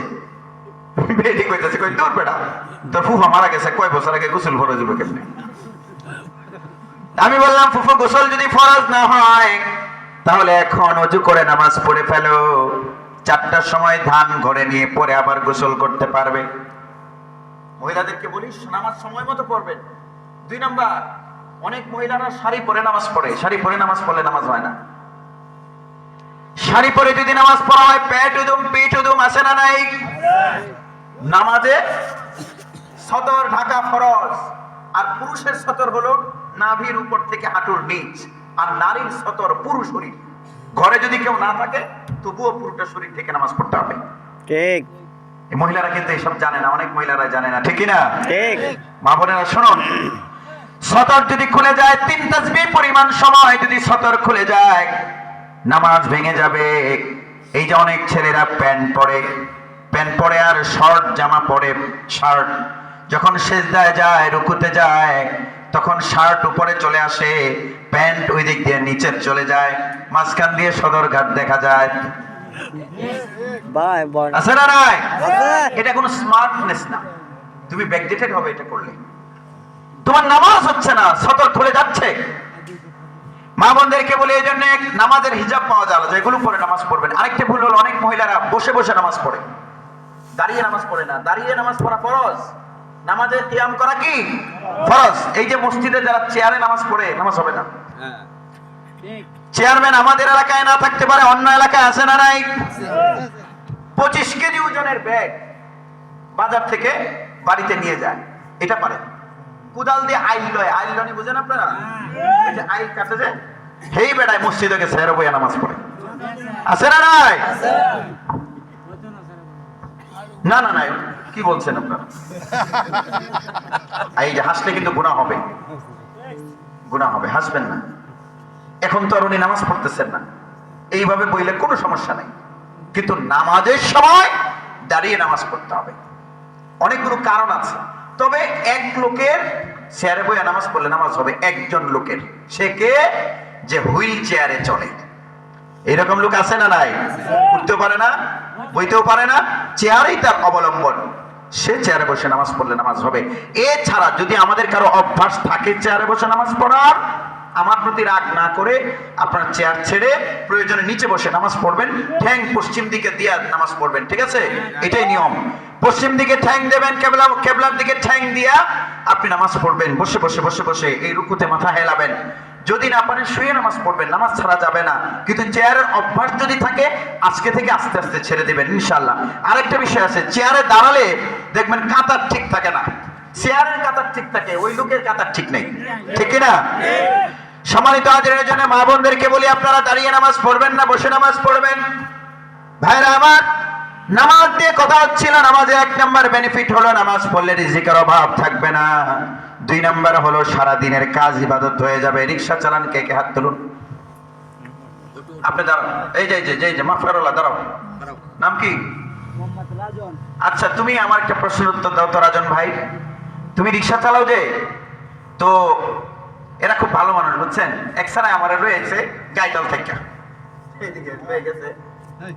কত চেষ্টা যে করলাম ওরে ভাড়া দেওয়ার জন্য, দিতেই পারলাম না। দাঁড়াও রাজন ভাই দাঁড়াও, 2 জন দাঁড়াইছো, মাশাআল্লাহ, এরা খুব ভালো মানুষ। আচ্ছা, তোমরা আমার একটা প্রশ্নের উত্তর দাও তো, 5 ওয়াক্ত নামাজ পড়লে কয় ঘন্টা সময় লাগে? কয় ঘন্টা? 25 মিনিট, 40-50 মিনিট, অনেক ঘন্টা। মাশাআল্লাহ, বসো। এই রিকশা চালালেন 10 ঘন্টা, নামাজ পড়বেন মাত্র কয় ঘন্টা?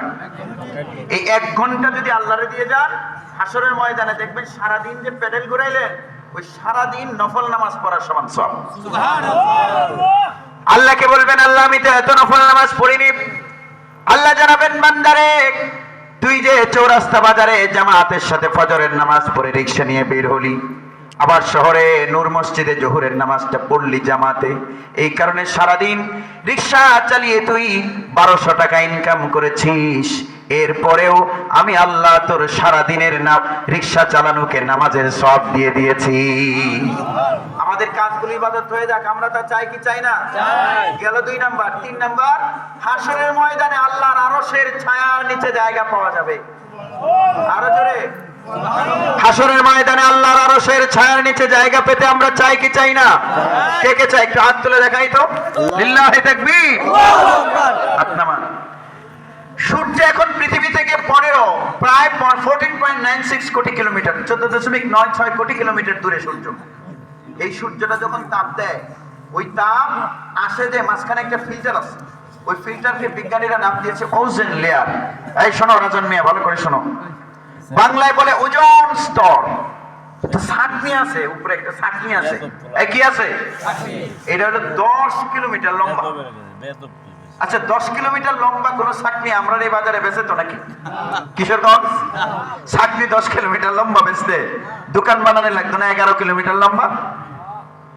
শহরেই তো 11 কিলোমিটার না, 10 কিলোমিটার প্রশস্ত ছাঁকুনি ওজোন লেয়ার কে দিয়েছেন?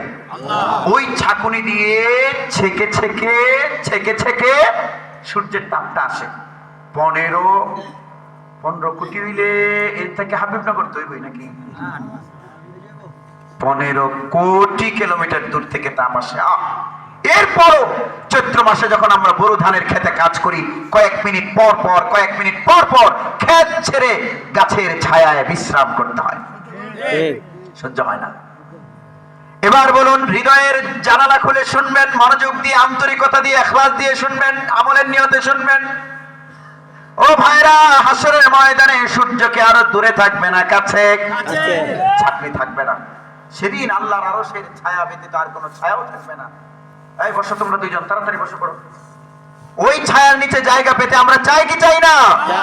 আল্লাহর নবী বলছেন, ও আমার উম্মত, তোমরা যদি অন্তরটাকে মসজিদে ঝুলিয়ে রাখতে পারো। অন্তর কোথায় ঝুলিয়ে রাখতে হবে? মসজিদে। অন্তর ঝুলায় রাখুনটা কি? এটার দুইটা উদাহরণ দেব আমি। রাগ করতেন না তো আপনারা? না। এক বেটায় নতুন বিয়ে করছে। একই করছে, নতুন বিয়া করছে। শ্বশুর বাড়ি হইলো কটিয়ে দিই। তখন কি চিন্তা করে, বউ যদি হেনতা হয় তাইলে কেমনে খালি করতে দিয়ে যাবো, এই চিন্তা করতো না। পারলে করতে দিয়ে জিকির শুরু করে দেব। এই যে অস্থিরতা, এই অস্থিরতা যদি কারো নামাজের জন্য থাকে। 2 নম্বর উদাহরণ হলো, আমরা এক চাচাজি খেতে কাজ করছে, খেতে। তাই তোমার নাম কি? দাঁড়াও, নাম বলো। একদম এখানে বসো, অন্তর, তাড়াতাড়ি আসো। তো অন্তরে যে রাস্তা দিয়ে যায়, অন্তরের চাচা যে জিগাইতেছে, কিরে বেটা কয়টা বাজে রে? তো অন্তরে কইতেছে, কাকু। কি কইছে? কাকু। কাকু 1:45 বাজে। তা আমাদের বৌলাই চৌরাস্তা বাজার মসজিদে জোহরের নামাজ কয়টায়? 1:30টায়। অন্তরের কথা শুনে কাকু বেটা কইতেছে, কথা তাইলে আর কাজ করতাম না, উঠে গিয়া গোসলটা কইরা ফ্রেশ হয়ে জোহরের নামাজটা জামাতের সাথে পড়বাম। আসরের নামাজ, আবার নামাজ পড়ে কাজে গেল। আসরের নামাজের আগে বোরো ধানের খেতে কাজ করে, আর অস্থির কখন আজান হবে, আজান হলে মসজিদে আসবো। বলছে আরেকজন যায়, বলছে ভাইরে কয়টা বাজে? বললো 3:45। কয়টায়? কাজ করতাম না, আবার জায়গা মসজিদে গিয়ে নামাজ পড়েছে। সম্মানিত হাজিরিন, শিমুলতলা বাজার আছে একটা, শিমুলতলা বাজারে শুনছে বেড়ায় সস্তায় মাছ পাওয়া যাইতেছে। বেড়া ব্যাগ ডালে দিছে একটা দৌড় করে, সস্তায় মাছ কিনা মাছকে। মালিবাড়ি যাওয়ার সাথে সাথে এক বেড়ায় কইতেছে, কই ভাই সারায় যায়, মাছের দাম বাইরে গেল। আর এরই মাঝে মুয়াজ্জিন বলছে, আল্লাহু আকবার, আল্লাহু আকবার। হে বেড়া ব্যাগ থইয়া দিয়া কইতেছে, মাছের দাম বাড়লে বাড়ো, আগে নামাজ পড়ে লই। এইটারে কয় আত্মা মসজিদে ঝুলিয়ে রাখা। আল্লাহ নবী সাল্লাল্লাহু আলাইহি ওয়াসাল্লাম বলেছেন, ওয়া রাজুলুন কলবুহু মুআল্লাকুন বিল মসজিদ, যার অন্তর মসজিদে ঝুলে থাকবে, ওই লোকটাকে আল্লাহ রাব্বুল আলামিন হাসরের ময়দানে আদর করে ডেকে নিয়ে সূর্যের তাপ থেকে হেফাজত করে আল্লাহর আরশের ছায়ার নিচে জায়গা দিয়ে দেবে। নামাজ পড়তে রাজি তো ইনশাআল্লাহ? ইনশাআল্লাহ। কবে থেকে? আরে আরো রয়ে গেছে পুরস্কার, আরেকটা কয়ে শেষ করব। নামাজের পুরস্কার কয়ে শেষ করুন যেত না, আরেকটা কই হাদিস থেকে। আল্লাহ নবী সাল্লাল্লাহু আলাইহি ওয়াসাল্লাম বলেছেন, ইদা বুদিআল মাইয়িতুল কবর, কোন ব্যক্তিকে যখন মৃত ব্যক্তিকে কবরে রাখা হবে, আমরা তো জানি ফেরেশতা আসবে, সে বলবে মার রাব্বুকা ওয়া মা দীনুকা ওয়া মান হাযার রাজুলুল্লাযী বুইসা ফীকুম। 3টা প্রশ্ন কবরে আছে না নাই? কিন্তু 3 প্রশ্নের আগে আরেকটা ঘটনা ঘটবে। অনেকে এটা জানি না। মুহাম্মাদুর রাসূলুল্লাহ, সবাই জোরে পড়ুন সাল্লাল্লাহু আলাইহি ওয়াসাল্লাম।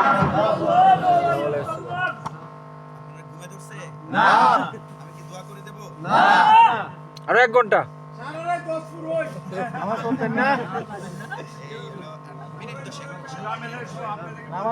না ঠিক আছে, বইসে তো রয়েছেন ঠিকই আছে, কিন্তু বেশি লম্বা করলে পরে আম সালা সব যাইব ফজরের নামাজ না পড়লে। আচ্ছা, আমার হলে ফজরের নামাজ ফেরেল ভাই। জোরে বলুন আল্লাহু আকবার। আল্লাহু আকবার। মনোযোগ দিন, এদিকে তাকান, মনের দুয়ার খুলুন। আমার প্রশংসা করার দরকার নেই, আমারে ভালো বলার জন্য শুনবেন না, আমলের নিয়তে শুনবেন, তাহলে আমারও লাভ, আপনারও লাভ। ইদা বুদিআল মাইয়িতুল কবর, যুবকরা এদিকে তাকাও। আল্লাহ নবী সাল্লাল্লাহু আলাইহি ওয়াসাল্লাম বলেছেন, কোন ব্যক্তিকে যখন কবরে রাখা হবে, ইয়াজলিসু ইয়ামসাহু আইনাইহি, সে বসবে, কবরে উঠে কি করবে? বসবে, চোখ মুছবে। ইয়ামসাহু আইনাইহি, চোখ দুটো মুছবে। এমনই সময় দেখবে মুসিলাতিশ শামসু ইনদা গুরুবিহা, সূর্য অস্তমিত হয়ে যাচ্ছে, আর এরই মাঝে দুইজন ফেরেশতা। হালতটা কি? সূর্য মাথার উপরে ডুবে যাচ্ছে, ফেরেশতা এসে বলবে মার রাব্বুক। ওই লোক বলবে, ভাই প্রশ্নটা একটু পরে করুন, দাউনি উসাল্লি, আমার তো আসরের নামাজের সময়টা চলে যাচ্ছে, আমি আগে নামাজটা পড়ে। আসতে বলেন, জোরে বলেন সুবহানাল্লাহ। ফেরেশতা বলবে, আল্লাহর বান্দা, নামাজ তোমার পড়তে হবে না, তুমি যে দুনিয়ায় নামাজে ছিলে এটা প্রমাণিত হয়ে গেছে। তুমি যদি দোকান বন্ধ করে যদি নামাজের সময় দোকান চালিয়েই থাকতে, তাহলে এখন তুমি নামাজের কথা বলার কথা না, তুমি বউরে কইলে হইলে ব্যাগটা দেও সারায়া বাজারও যায়াম। কিন্তু তুমি যে নামাজে রেগুলার ছিলে, এটার প্রমাণ হলো সূর্য ডুবে যেতে দেখেই তুমি বলেছো দাউনি উসাল্লি। সুতরাং নামাজের শেষ, নামাজের পর্ব শেষ, তুমি জান্নাতের নিয়ামত ভোগ করার জন্য প্রস্তুত হয়ে যাও। এরপরে প্রশ্ন তিনটা করবে, তিন প্রশ্নের উত্তর আল্লাহ তার জবান দিয়ে বের করে দেবেন। এরপরে আল্লাহ আরশ থেকে বলবেন, সাদাকাতা আবদি, আমার বান্দা সত্য বলেছো, ফাফরিশুহু বিল জান্নাহ ওয়ালবিসুহু বিল জান্নাহ। রব্বুল আলামিন বলবেন, ও ফেরেশতারা, আমার বান্দা তো ঠিক ঠিক ঠিক ঠিক উত্তর দিয়েছে, আমার বান্দার জন্য কবরে জান্নাতের বিছানা বিছাও, আর তার জন্য জান্নাতের পোশাক পরিয়ে দাও, তার জন্য জান্নাতের দুয়ার খুলে দাও। বলুন তো, আমাদের কবরে এরকম অবস্থা হোক, আমরা তা চাই কি চাই না? চাই। চাইলে নামাজ ছাড়বো না ধরবো? ধরবো। নিয়ত করে ফেলুন, আজকের ফজর যে করে হোক ছাড়বই না, আমরা নামাজ জামাতের সাথে পড়বো। রাজি আছেন? ইনশাআল্লাহ। কে কে রাজি? হাত তুলে দেখান। আল্লাহু আকবার। পুরস্কার হলো 1 নম্বরে রিজিকের অভাব থাকবে না, রিজিকের ব্যবস্থা কে করবেন? আল্লাহ। 2 নম্বর, সারা দিনের কাজ ইবাদত, সারা দিনের কাজ ইবাদত, হাত সোজা করে রাখো, ইবাদত হয়ে যাবে সারা দিনের কাজ। ক্ষেতের কাজ দেখবেন নামাজের সওয়াব, ব্যবসা দেখবেন নামাজের সওয়াব হাসরের ময়দানে। এরপরে হলো হাসরের ময়দানে আল্লাহর আরশের ছায়ার নিচে জায়গা। আর 4 নম্বর পুরস্কার হলো কবরে উঠেই যখন দেখবেন সূর্য ডুবে যাচ্ছে, তখন আপনি নামাজ পড়ার জন্য স্থির হয়ে যাবেন, এখানেই সব সমস্যার সমাধান হয়ে যাবে, আপনার জান্নাতের ফয়সালা হবে। সুবহানাল্লাহ। হাত সোজা করুন আবার, এবার আমার সাথে জোরে বলবেন ইনশাআল্লাহ। ফজর থেকে জামাতে নামাজ পড়বো। হে আল্লাহ, আমাদের সবাইকে 5 ওয়াক্ত নিয়মিত জামাতে নামাজ আদায় করার তৌফিক দিন। এবার একটু আওয়াজ হবে জোরে, সবাই বলুন আমিন। আমিন। নামাজেই রিজিকের ফয়সালা হয়। আমরা এই 3 নম্বর আমল হলো নামাজ। আরো কথা আছে, এগুলো বলে আর লম্বা করবো না। 4 নম্বরটা হলো কোরআন শেখা।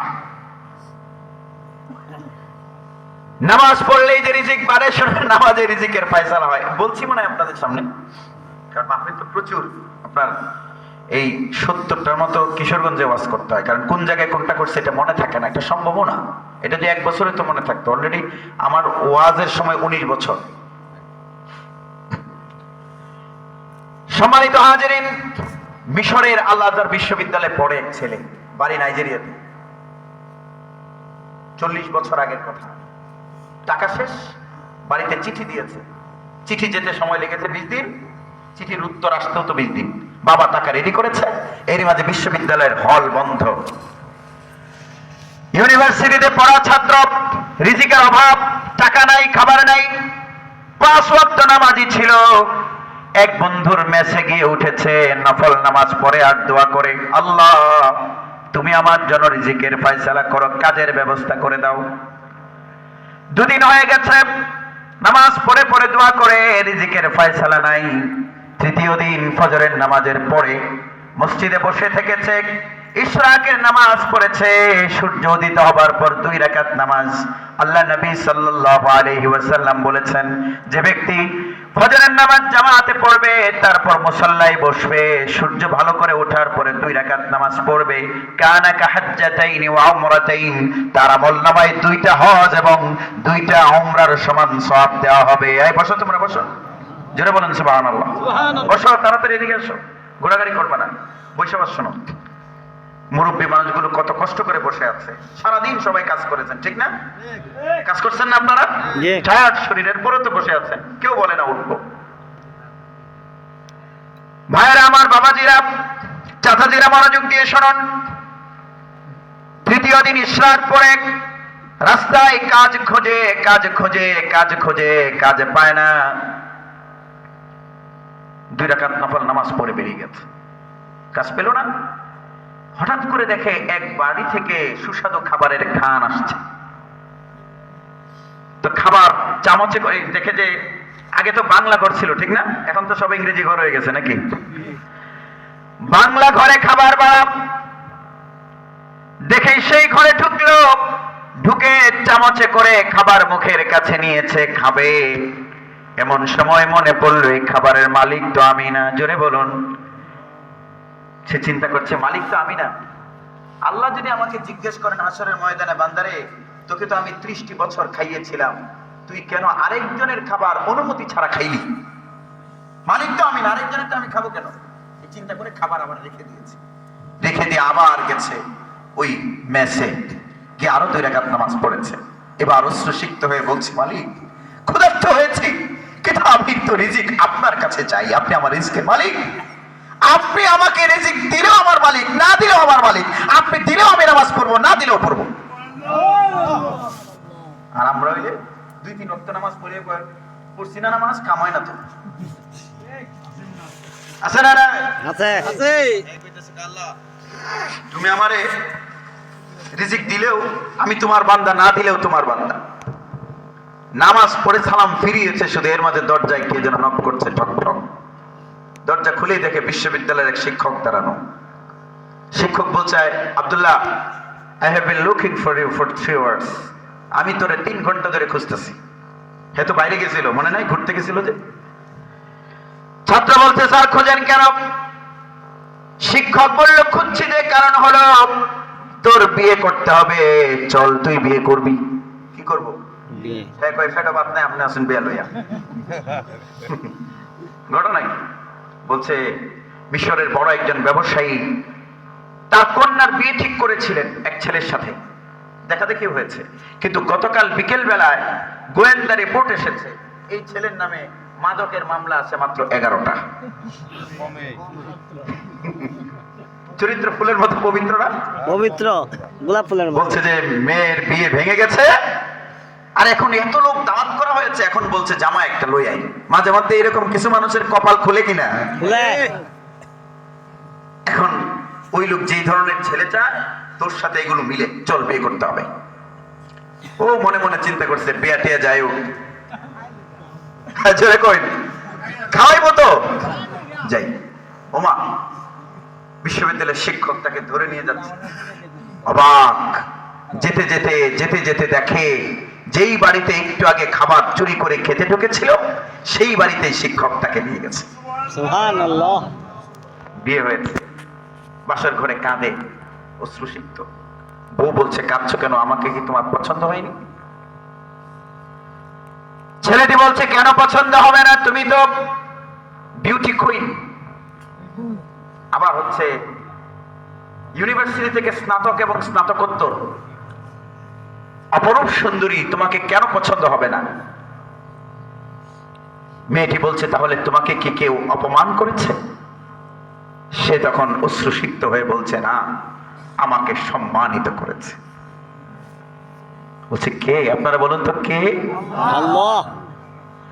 ছেলেটি বলল, শোনো, তোমাদের ঘরের যে খাবার আমি খেলাম এবং আমাকে আরো খাওয়ানো হবে বলে ডাইনিং টেবিলে যে খাবার প্রস্তুত করে রাখা হয়েছে, এই খাবার তো আমি চুরি করে খেতে এসেছিলাম, কিন্তু আমি সিদ্ধান্ত নিয়েছিলাম আমার রব যেটা আমার জন্য হালাল করেননি সেটা আমি খাবো না। এই খাবার রেখে দিয়ে গিয়ে আমার রবের পায়ে সিজদায় পড়েছিলাম, নামাজের মাধ্যমে রিজিক চেয়েছিলাম। আমার আল্লাহ আমাকে সেই খাবার তো দিলেন, সঙ্গে আমাকে জামাইয়ের সম্মানও দিলেন। সুবহানাল্লাহ। সে আল্লাহ আমাদের জন্য আছেন না নাই? আছেন। নামাজ মিস করবেন না, আজ থেকে জীবন যাবে এক ওয়াক্ত নামাজ মিস করবো না। সবাই রাজি আছেন? ইনশাআল্লাহ। আরে এমনও তো হইতে পারে ফজরের আগে আজরাইলের সাথে দেখা হয়ে যাবে, হতে পারে কিনা? আরে এই গেল 3 নাম্বার। আরেকটা কথা শর্ট করে বলে শেষ করব, লম্বা হয়েছে। আমি তো বলছি যে আগে কয় জায়গায় কথা বলছি, আগে 3 জায়গায় বলে এসছি না, বেশি লম্বা করলে আমার ক্ষতি হবে অনেক। 4 নাম্বারটা হলো সন্তানদেরকে কোরআন শেখানো। জোরে বলুন, কি শেখানো? কোরআন শিখানো। কোরআন শিখাবেন, ঘরে অভাব থাকবে না। প্রমাণ দেই, এই যে যারা বলতো যে মাদ্রাসায় পড়ে খাইবো কি, তাদের ইউনিভার্সিটিগুলোর 47% স্টুডেন্ট, 47% বিএ পাস মানুষ বেকার, চাকরি পায় না। এরা চাকরি না পেয়ে গলায় দড়ি দিয়ে আত্মহত্যা পর্যন্ত করে। কিন্তু আমাদের মাদ্রাসাগুলো থেকে দাওরা পাস, কামিল পাস করে, নুরানি, বেশি পড়ে নাই, মাত্র নুরানি পাস করে চাকরি না পেয়ে আত্মহত্যা করেছে, এরকম একটা নজির আপনারা বের করতে পারবেন না। ঠিক। জোরে বলুন, রিজিকের মালিক কে? আল্লাহ। হ্যাঁ, একটু কম পায়, এটা ঠিক আছে, কথা সবাই কম পায় না। আমাদের তো খাওয়া বন্ধই হয়ে গেছে, টোটালি বন্ধ, এখন আর খেতে পারছি না, খাওয়ার উপরে বন্ধ হয়ে গেছে। কেন জানেন? বেশি খাওয়া হয়ে গেছে। 19 বছর ধরে ওয়াজ করে প্রতিদিন এই গোশত খেতে খেতে এখন গোশত নিয়ন্ত্রিত, এখন চিনিও নিয়ন্ত্রিত, এখন খাবার লিমিটেড, এত খাবার সামনে খেতে পারছি না। বিষয়টা হলো, হ্যাঁ, যারা নুরানিতে পড়ান হয়তো বেশি বেতন পান না, কিন্তু ফ্যামিলি চলার মতো তো পান। আপনার দরকার কি? যা দরকার তা পেলেই তো হলো। এরার পাওয়া কিন্তু এখানে শেষ না, দুনিয়াতে যা পায় সেটা বোনাস, আসল পাওয়া রয়ে গেছে কার কাছে? আল্লাহর কাছে। আল্লাহর কাছে। সবচেয়ে বড় কথা হলো, সন্তানকে কোরআন শেখাবেন আপনারা, রিজিকের অভাবে পড়বে না, বরং দুনিয়াতে রিজিকও পাবে, সম্মানও পাবে। রিজিক এবং কি? সম্মান। আরে এই যে মাহফিলগুলোতে আমরা যাই, আলহামদুলিল্লাহ, আরে প্রতি রাতে লোকজন মনে হয় জামাই দেখার মতো অবস্থা, উকি দিয়ে দিয়ে দেখে, দেখি তো বক্তা কেমন। কিসের কারণে? কোরআনের কারণে। আমাদের বন্ধু বান্ধব অনেকে ডাক্তার হয়েছে, আমার বন্ধু 8 জন বিসিএস ক্যাডার হয়েছে, আলহামদুলিল্লাহ। আর ফার্স্ট ক্লাস অফিসার 40 জন হয়েছে ইউনিভার্সিটিতে, আমার ব্যাচের 40 জন ফার্স্ট ক্লাস লেকচারার। আলহামদুলিল্লাহ, রিজিক তাদের তুলনায় আমি অনেক বেশি পেয়েছি কোরআনের কারণে। সম্মানিত হাজির, এই জন্য রিজিকে থাকবেন না যদি কোরআন শিখান। বাচ্চাদেরকে মক্তবে পাঠাবেন। এই যে মাদ্রাসার নাম কি? দারুল মাআরিফ। প্রত্যেকটি বাচ্চাকে এই ধরনের নুরানি মাদ্রাসায় ভর্তি করা ফরজে আইন। ফরজে কিফায়া কোনটা, ফরজে আইন কোনটা জানেন? জানি। কে বলছেন জানেন? বলুন আপনি, মাশাআল্লাহ বলুন। হ্যাঁ, আপনি পারবেন এটা জানি। দাঁড়িয়ে বলুন, দাঁড়িয়ে বলুন। আমি একটু রেস্ট নিয়ে, আপনি একটু ওয়াজ করুন। হ্যাঁ বলুন, মাশাআল্লাহ। জোহরের 4 রাকাত ফরজ নামাজ ফরজ, হ্যাঁ হ্যাঁ, আর যে ফরজ বেতরের জানাজা নামাজ ফরজে কিফায়া। ভেরি গুড, সুন্দর বলছেন, এটা উদাহরণ হয়েছে। কিন্তু ফরজে আইন হলো যেটা সবার উপরে করা বাধ্যতামূলক। এটাকে কি বলে? ফরজে আইন। জোরে বলুন, আইন। আরেকটা হলো ফরজে কিফায়া, এটা হলো জানাজার নামাজের মতো, যে কিছু মানুষ আদায় করলে কি হয়ে যায়? আদায় হয়ে যায়। এখন আমার কাছে, আপনাদের কাছে আমার একটা প্রশ্ন, আপনার 5টা ছেলে আর 3টা মেয়ে, তাহলে 5 আর 3 এ কয়জন আছে? 7 জন না? 8 জন। কয়জন? 8 জন। তাহলে আপনারা বলুন তো, ওযুর ফরজ, গোসলের ফরজ, তায়াম্মুমের ফরজ, নামাজ ভঙ্গের কারণ, ওযু ভঙ্গের কারণ, নামাজের ওয়াজিব, এই জিনিসগুলো 8 জন সন্তান থেকে বাছাই করে 2 জনকে শেখালেই তো হবে, ঠিক না? বুঝে শুনে উত্তর দিন। দুজনকে শিখালে হবে নাকি 8 জনকেই শিখানো লাগবে? 8 জনকেই। এই জন্য দ্বীনের মৌলিক শিক্ষা হলো ফরজে আইন। নুরানিতে ভর্তি করা ফরজে আইন। প্রত্যেকটা বাচ্চা এই মাদ্রাসাগুলোতে ভর্তি করিয়ে দেবেন। হ্যাঁ ঠিক আছে, গন্না একটু ভাঙাচোঙা না থাকবেই তো, কারণ ইসলামী সরকার থাকলে এই মাদ্রাসাগুলো সরকারি থাকতো, ঠিক কিনা? ঠিক। দরকার আছে না নাই? আছে। আর মাদ্রাসা কি সব প্রাইমারি স্কুলে মাদ্রাসা হয়ে যেত। সব প্রাইমারি স্কুল কি হইতো? মাদ্রাসা। একমুখী শিক্ষা। প্রাইমারি স্কুলে নুরানি সিলেবাস থাকতো, তাহলে বাচ্চারা প্রাইমারি স্কুলে কেমনে জানাজা পড়াইতো এটা শিখে যেত। এই জন্য সম্মানিত হাজিরিন, বাচ্চা যদি 8টা হয়, দিন শেখানো কয়জনকে ফরজ? 8 জনকেই। স্কুলে পড়ে যে বাচ্চাকে ডাক্তার বানাতে চান তাকেও এই ধরনের নুরানি মাদ্রাসায় পড়াবেন কমপক্ষে 3 বছর। জোরে বলুন, কমপক্ষে কয় বছর? 3 বছর। তাহলে আপনার ছেলে কোরআনের শুদ্ধ তিলাওয়াত শিখবে, নামাজ, ওযু, গোসল, তায়াম্মুম সব শিখবে। বাবা মারা গেলে কেমনে গোসল দিতে হবে এটাও জানবে, জানাজা কেমনে দিতে হয় এটাও জানবে। এগুলো জানানোর দরকার আছে না? আছে। যে ঢাকা শহরে এক লোক গেছে, রাজনৈতিক নেতা, জানাজা পড়তে। জানাজা পড়তে গিয়ে দেখে যেখানে দাঁড়িয়েছে এর সামনে হলো ছাগলের লেদা। ছাগলের লেদা দেখে চিৎকার করে বলছে, হুজুরে আমারে কই দাঁড় করাইলো? জানাজা পড়তে আইলাম যে সেজদা দিমু কই? হাসলেন কেন? ঠিক। ও জানাজার নামাজে সেজদা নাই? যদি শুধু আধুনিক বানান, সন্তানকে যদি দিন না শেখান, আপনাকে সেজদা দিয়ে জানাজা দিয়ে দাফন করে দেবে। ঠিক। জানাজা শেখানোর দরকার আছে না নাই? আছে। এজন্য প্রত্যেকটি বাচ্চাকে সব মাদ্রাসায় পড়ানো ফরজে আইন। 3 বছর অন্তত। যেটাকে ডাক্তার বানাবেন ওইটারও এখানে পড়ায় নেন, তাহলে এটা ডাক্তার হয়ে কসাই হবে না, সেবক হবে। ডাক্তার নামের কসাই বাংলাদেশে আছে না নাই? আছে। টেস্ট লাগে একটা, দেয় 10টা, আছে না নাই? আছে। আবার সেবকও আছে। বাংলাদেশের এক ডাক্তারকে নিয়ে আল জাজিরা একটা রিপোর্ট করেছে। আল জাজিরা, ওই ডাক্তারের নাম হলো কামরুল হাসান। তিনি 1500 মানুষের কিডনি লাগিয়ে দিয়েছেন বিনামূল্যে। ইয়া লম্বা দাড়িওয়ালা। তো ওই ডাক্তারের মায়ের কাছে সাংবাদিক গেছে, গিয়ে বলছে, ডাক্তারের মা, এই যে এত এত ডাক্তাররা কসাই, আর আপনার ছেলে যে মানবতাবাদী ডাক্তার হলো, কারণ কি? ডাক্তারের মা বলছেন, আমার ছেলে হবে না তো কে হবে? আমি তো আমার এই ছেলেকে ছোট সময় মক্তবে পাঠিয়ে কোরআন বুকে দিয়ে তার সিনাকে আলোকিত করে দিয়েছিলাম। সুবহানাল্লাহ। তাহলে ডাক্তার হোক, ডাক্তারের দরকার, ইঞ্জিনিয়ার দরকার, আমাদের বিসিএস ক্যাডারের দরকার। কিন্তু আগে ডাক্তার না আগে কোরআন? কোরআন। আগে কোরআন শিখিয়ে তারপর বাচ্চাদেরকে আপনারা অন্যান্য সেক্টরে যদি পড়াতে হয় পড়াবেন। তাহলে হবেটা কি? হবে হলো বরকত হবে, রিজিকে বরকত হবে। আমাদের ঘরে আমরা দেখেছি ছোট সময় আব্বার একটা কড়া নিয়ম ছিল যে সূরা ওয়াকিয়া মাগরিবের নামাজের পরে পড়াই লাগবে। আমার সবচেয়ে বড় বোন যিনি, উনি যে প্রতিদিন মাগরিবের পরে সূরা ওয়াকিয়া পড়তেন, ওইটা শুনে শুনে আমার সূরা ওয়াকিয়া মুখস্থ হয়ে গেছে। সুবহানাল্লাহ। তাহলে কতটা প্র্যাকটিস ছিল? রিজিকে তো আল্লাহ বরকত দিয়েছেন, আলহামদুলিল্লাহ। তা আপনি যদি চান আপনার ঘরে রিজিকের বরকত হোক, আব্দুল্লাহ ইবনে মাসউদ রাদিয়াল্লাহু তাআলা তিনি যখন ইন্তেকাল করেছেন, ইন্তেকালের আগে লোকেরা বলল যে আব্দুল্লাহ ইবনে মাসউদ, তুমি তোমার ছেলে মেয়েদের জন্য কি রেখে গেছো? তিনি বললেন, আমি সূরা ওয়াকিয়া রেখে গেছি। লোকেরা বলল, বলো কি, বিল্ডিং রাখবে না? ওই আব্দুল্লাহ ইবনে মাসউদ রাদিয়াল্লাহু তাআলা আনহু বলেন, আল্লাহ নবী সাল্লাল্লাহু আলাইহি ওয়াসাল্লাম বলেছেন যে ঘরে প্রত্যেক রাতে সূরা ওয়াকিয়া পড়া হবে, ওই ঘরে দারিদ্র আসবে না। সুবহানাল্লাহ। তাহলে আপনারা বাচ্চাদেরকে সূরা ওয়াকিয়া শেখানোর দরকার আছে না নাই? আছে। এখন এই প্রাইমারি স্কুলে দিলে সূরা ওয়াকিয়া শেখাইতে পারবো? হ্যাঁ, এই প্রাইমারি স্কুলে 5 জন শিক্ষকের 5 জনই হিন্দু। অনেক স্কুলে আছে না নাই?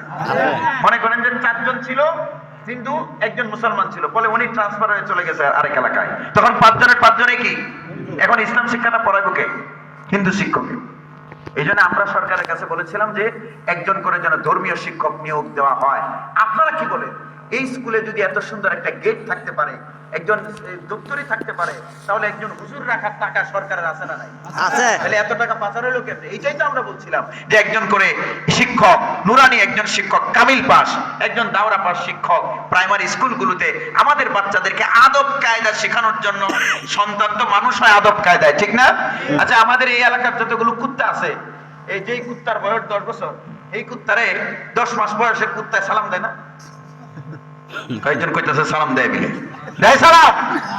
সালাম কালাম কুত্তার মাঝে নাই, কার মাঝে?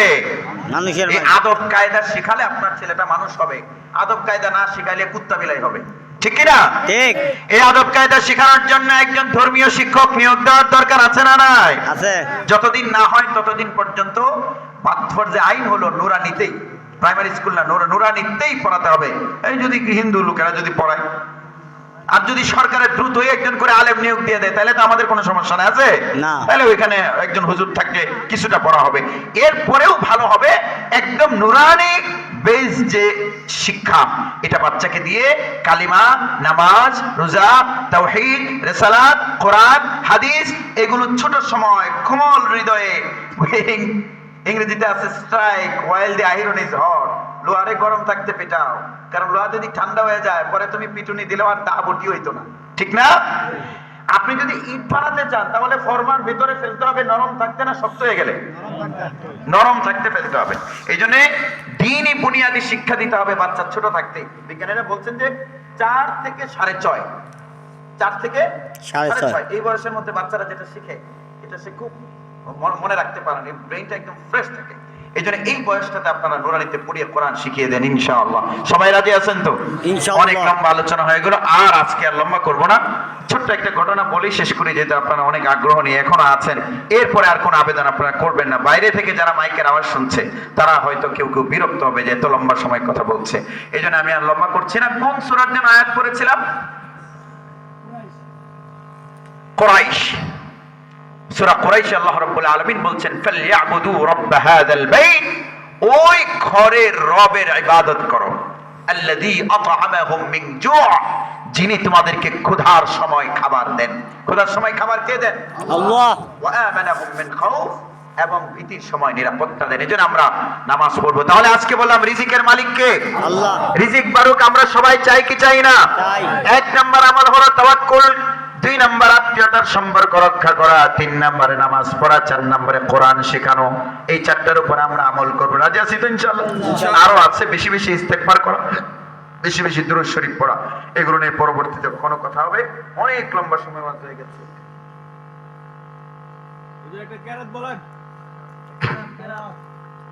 আচ্ছা, সামান্য একটু পড়বো, কোরআন তেলাওয়াত করবো সামান্য একটু, তারপরে দোয়া হবে ইনশাআল্লাহ। এই মাদ্রাসার প্রতি আপনারা খেয়াল রাখবেন। এই মাওলানা আশরাফ আলী সাহেব আমার বন্ধু, আমরা জামিয়া ইমদাদে একসাথে পড়েছি। এই যে রুহুল আমিন ভাই আমার বন্ধু, তো ভাই অবশ্য আমাদের অনেক সিনিয়র ছিলেন। তো এখন এই মাদ্রাসাটা হয়েছে, এখানে বাচ্চাদেরকে আপনারা ভর্তি করবেন এবং আপনারা নানাভাবে পরামর্শ দিয়ে সহযোগিতা করবেন ইনশাআল্লাহ। রাজি আছেন না সবাই ইনশাআল্লাহ? ইনশাআল্লাহ। শিক্ষা সিলেবাস যদি উন্নত করতে হয়, ভালো শিক্ষক যদি লাগে, পরামর্শ দিবেন, সবাই মিলে প্রতিষ্ঠানটাকে এগিয়ে নেবেন ইনশাআল্লাহ। أعوذ بالله من الشيطان الرجيم. بسم الله الرحمن الرحيم. لا يستوي أصحاب النار وأصحاب الجنة. أصحاب الجنة هم الفائزون. لو أنزلنا هذا القرآن على جبل لو أنزلنا هذا القرآن على جبل لرأيته خاشعا الله أكبر. على جبل لرأيته خاشعا متصدعا من خشية الله.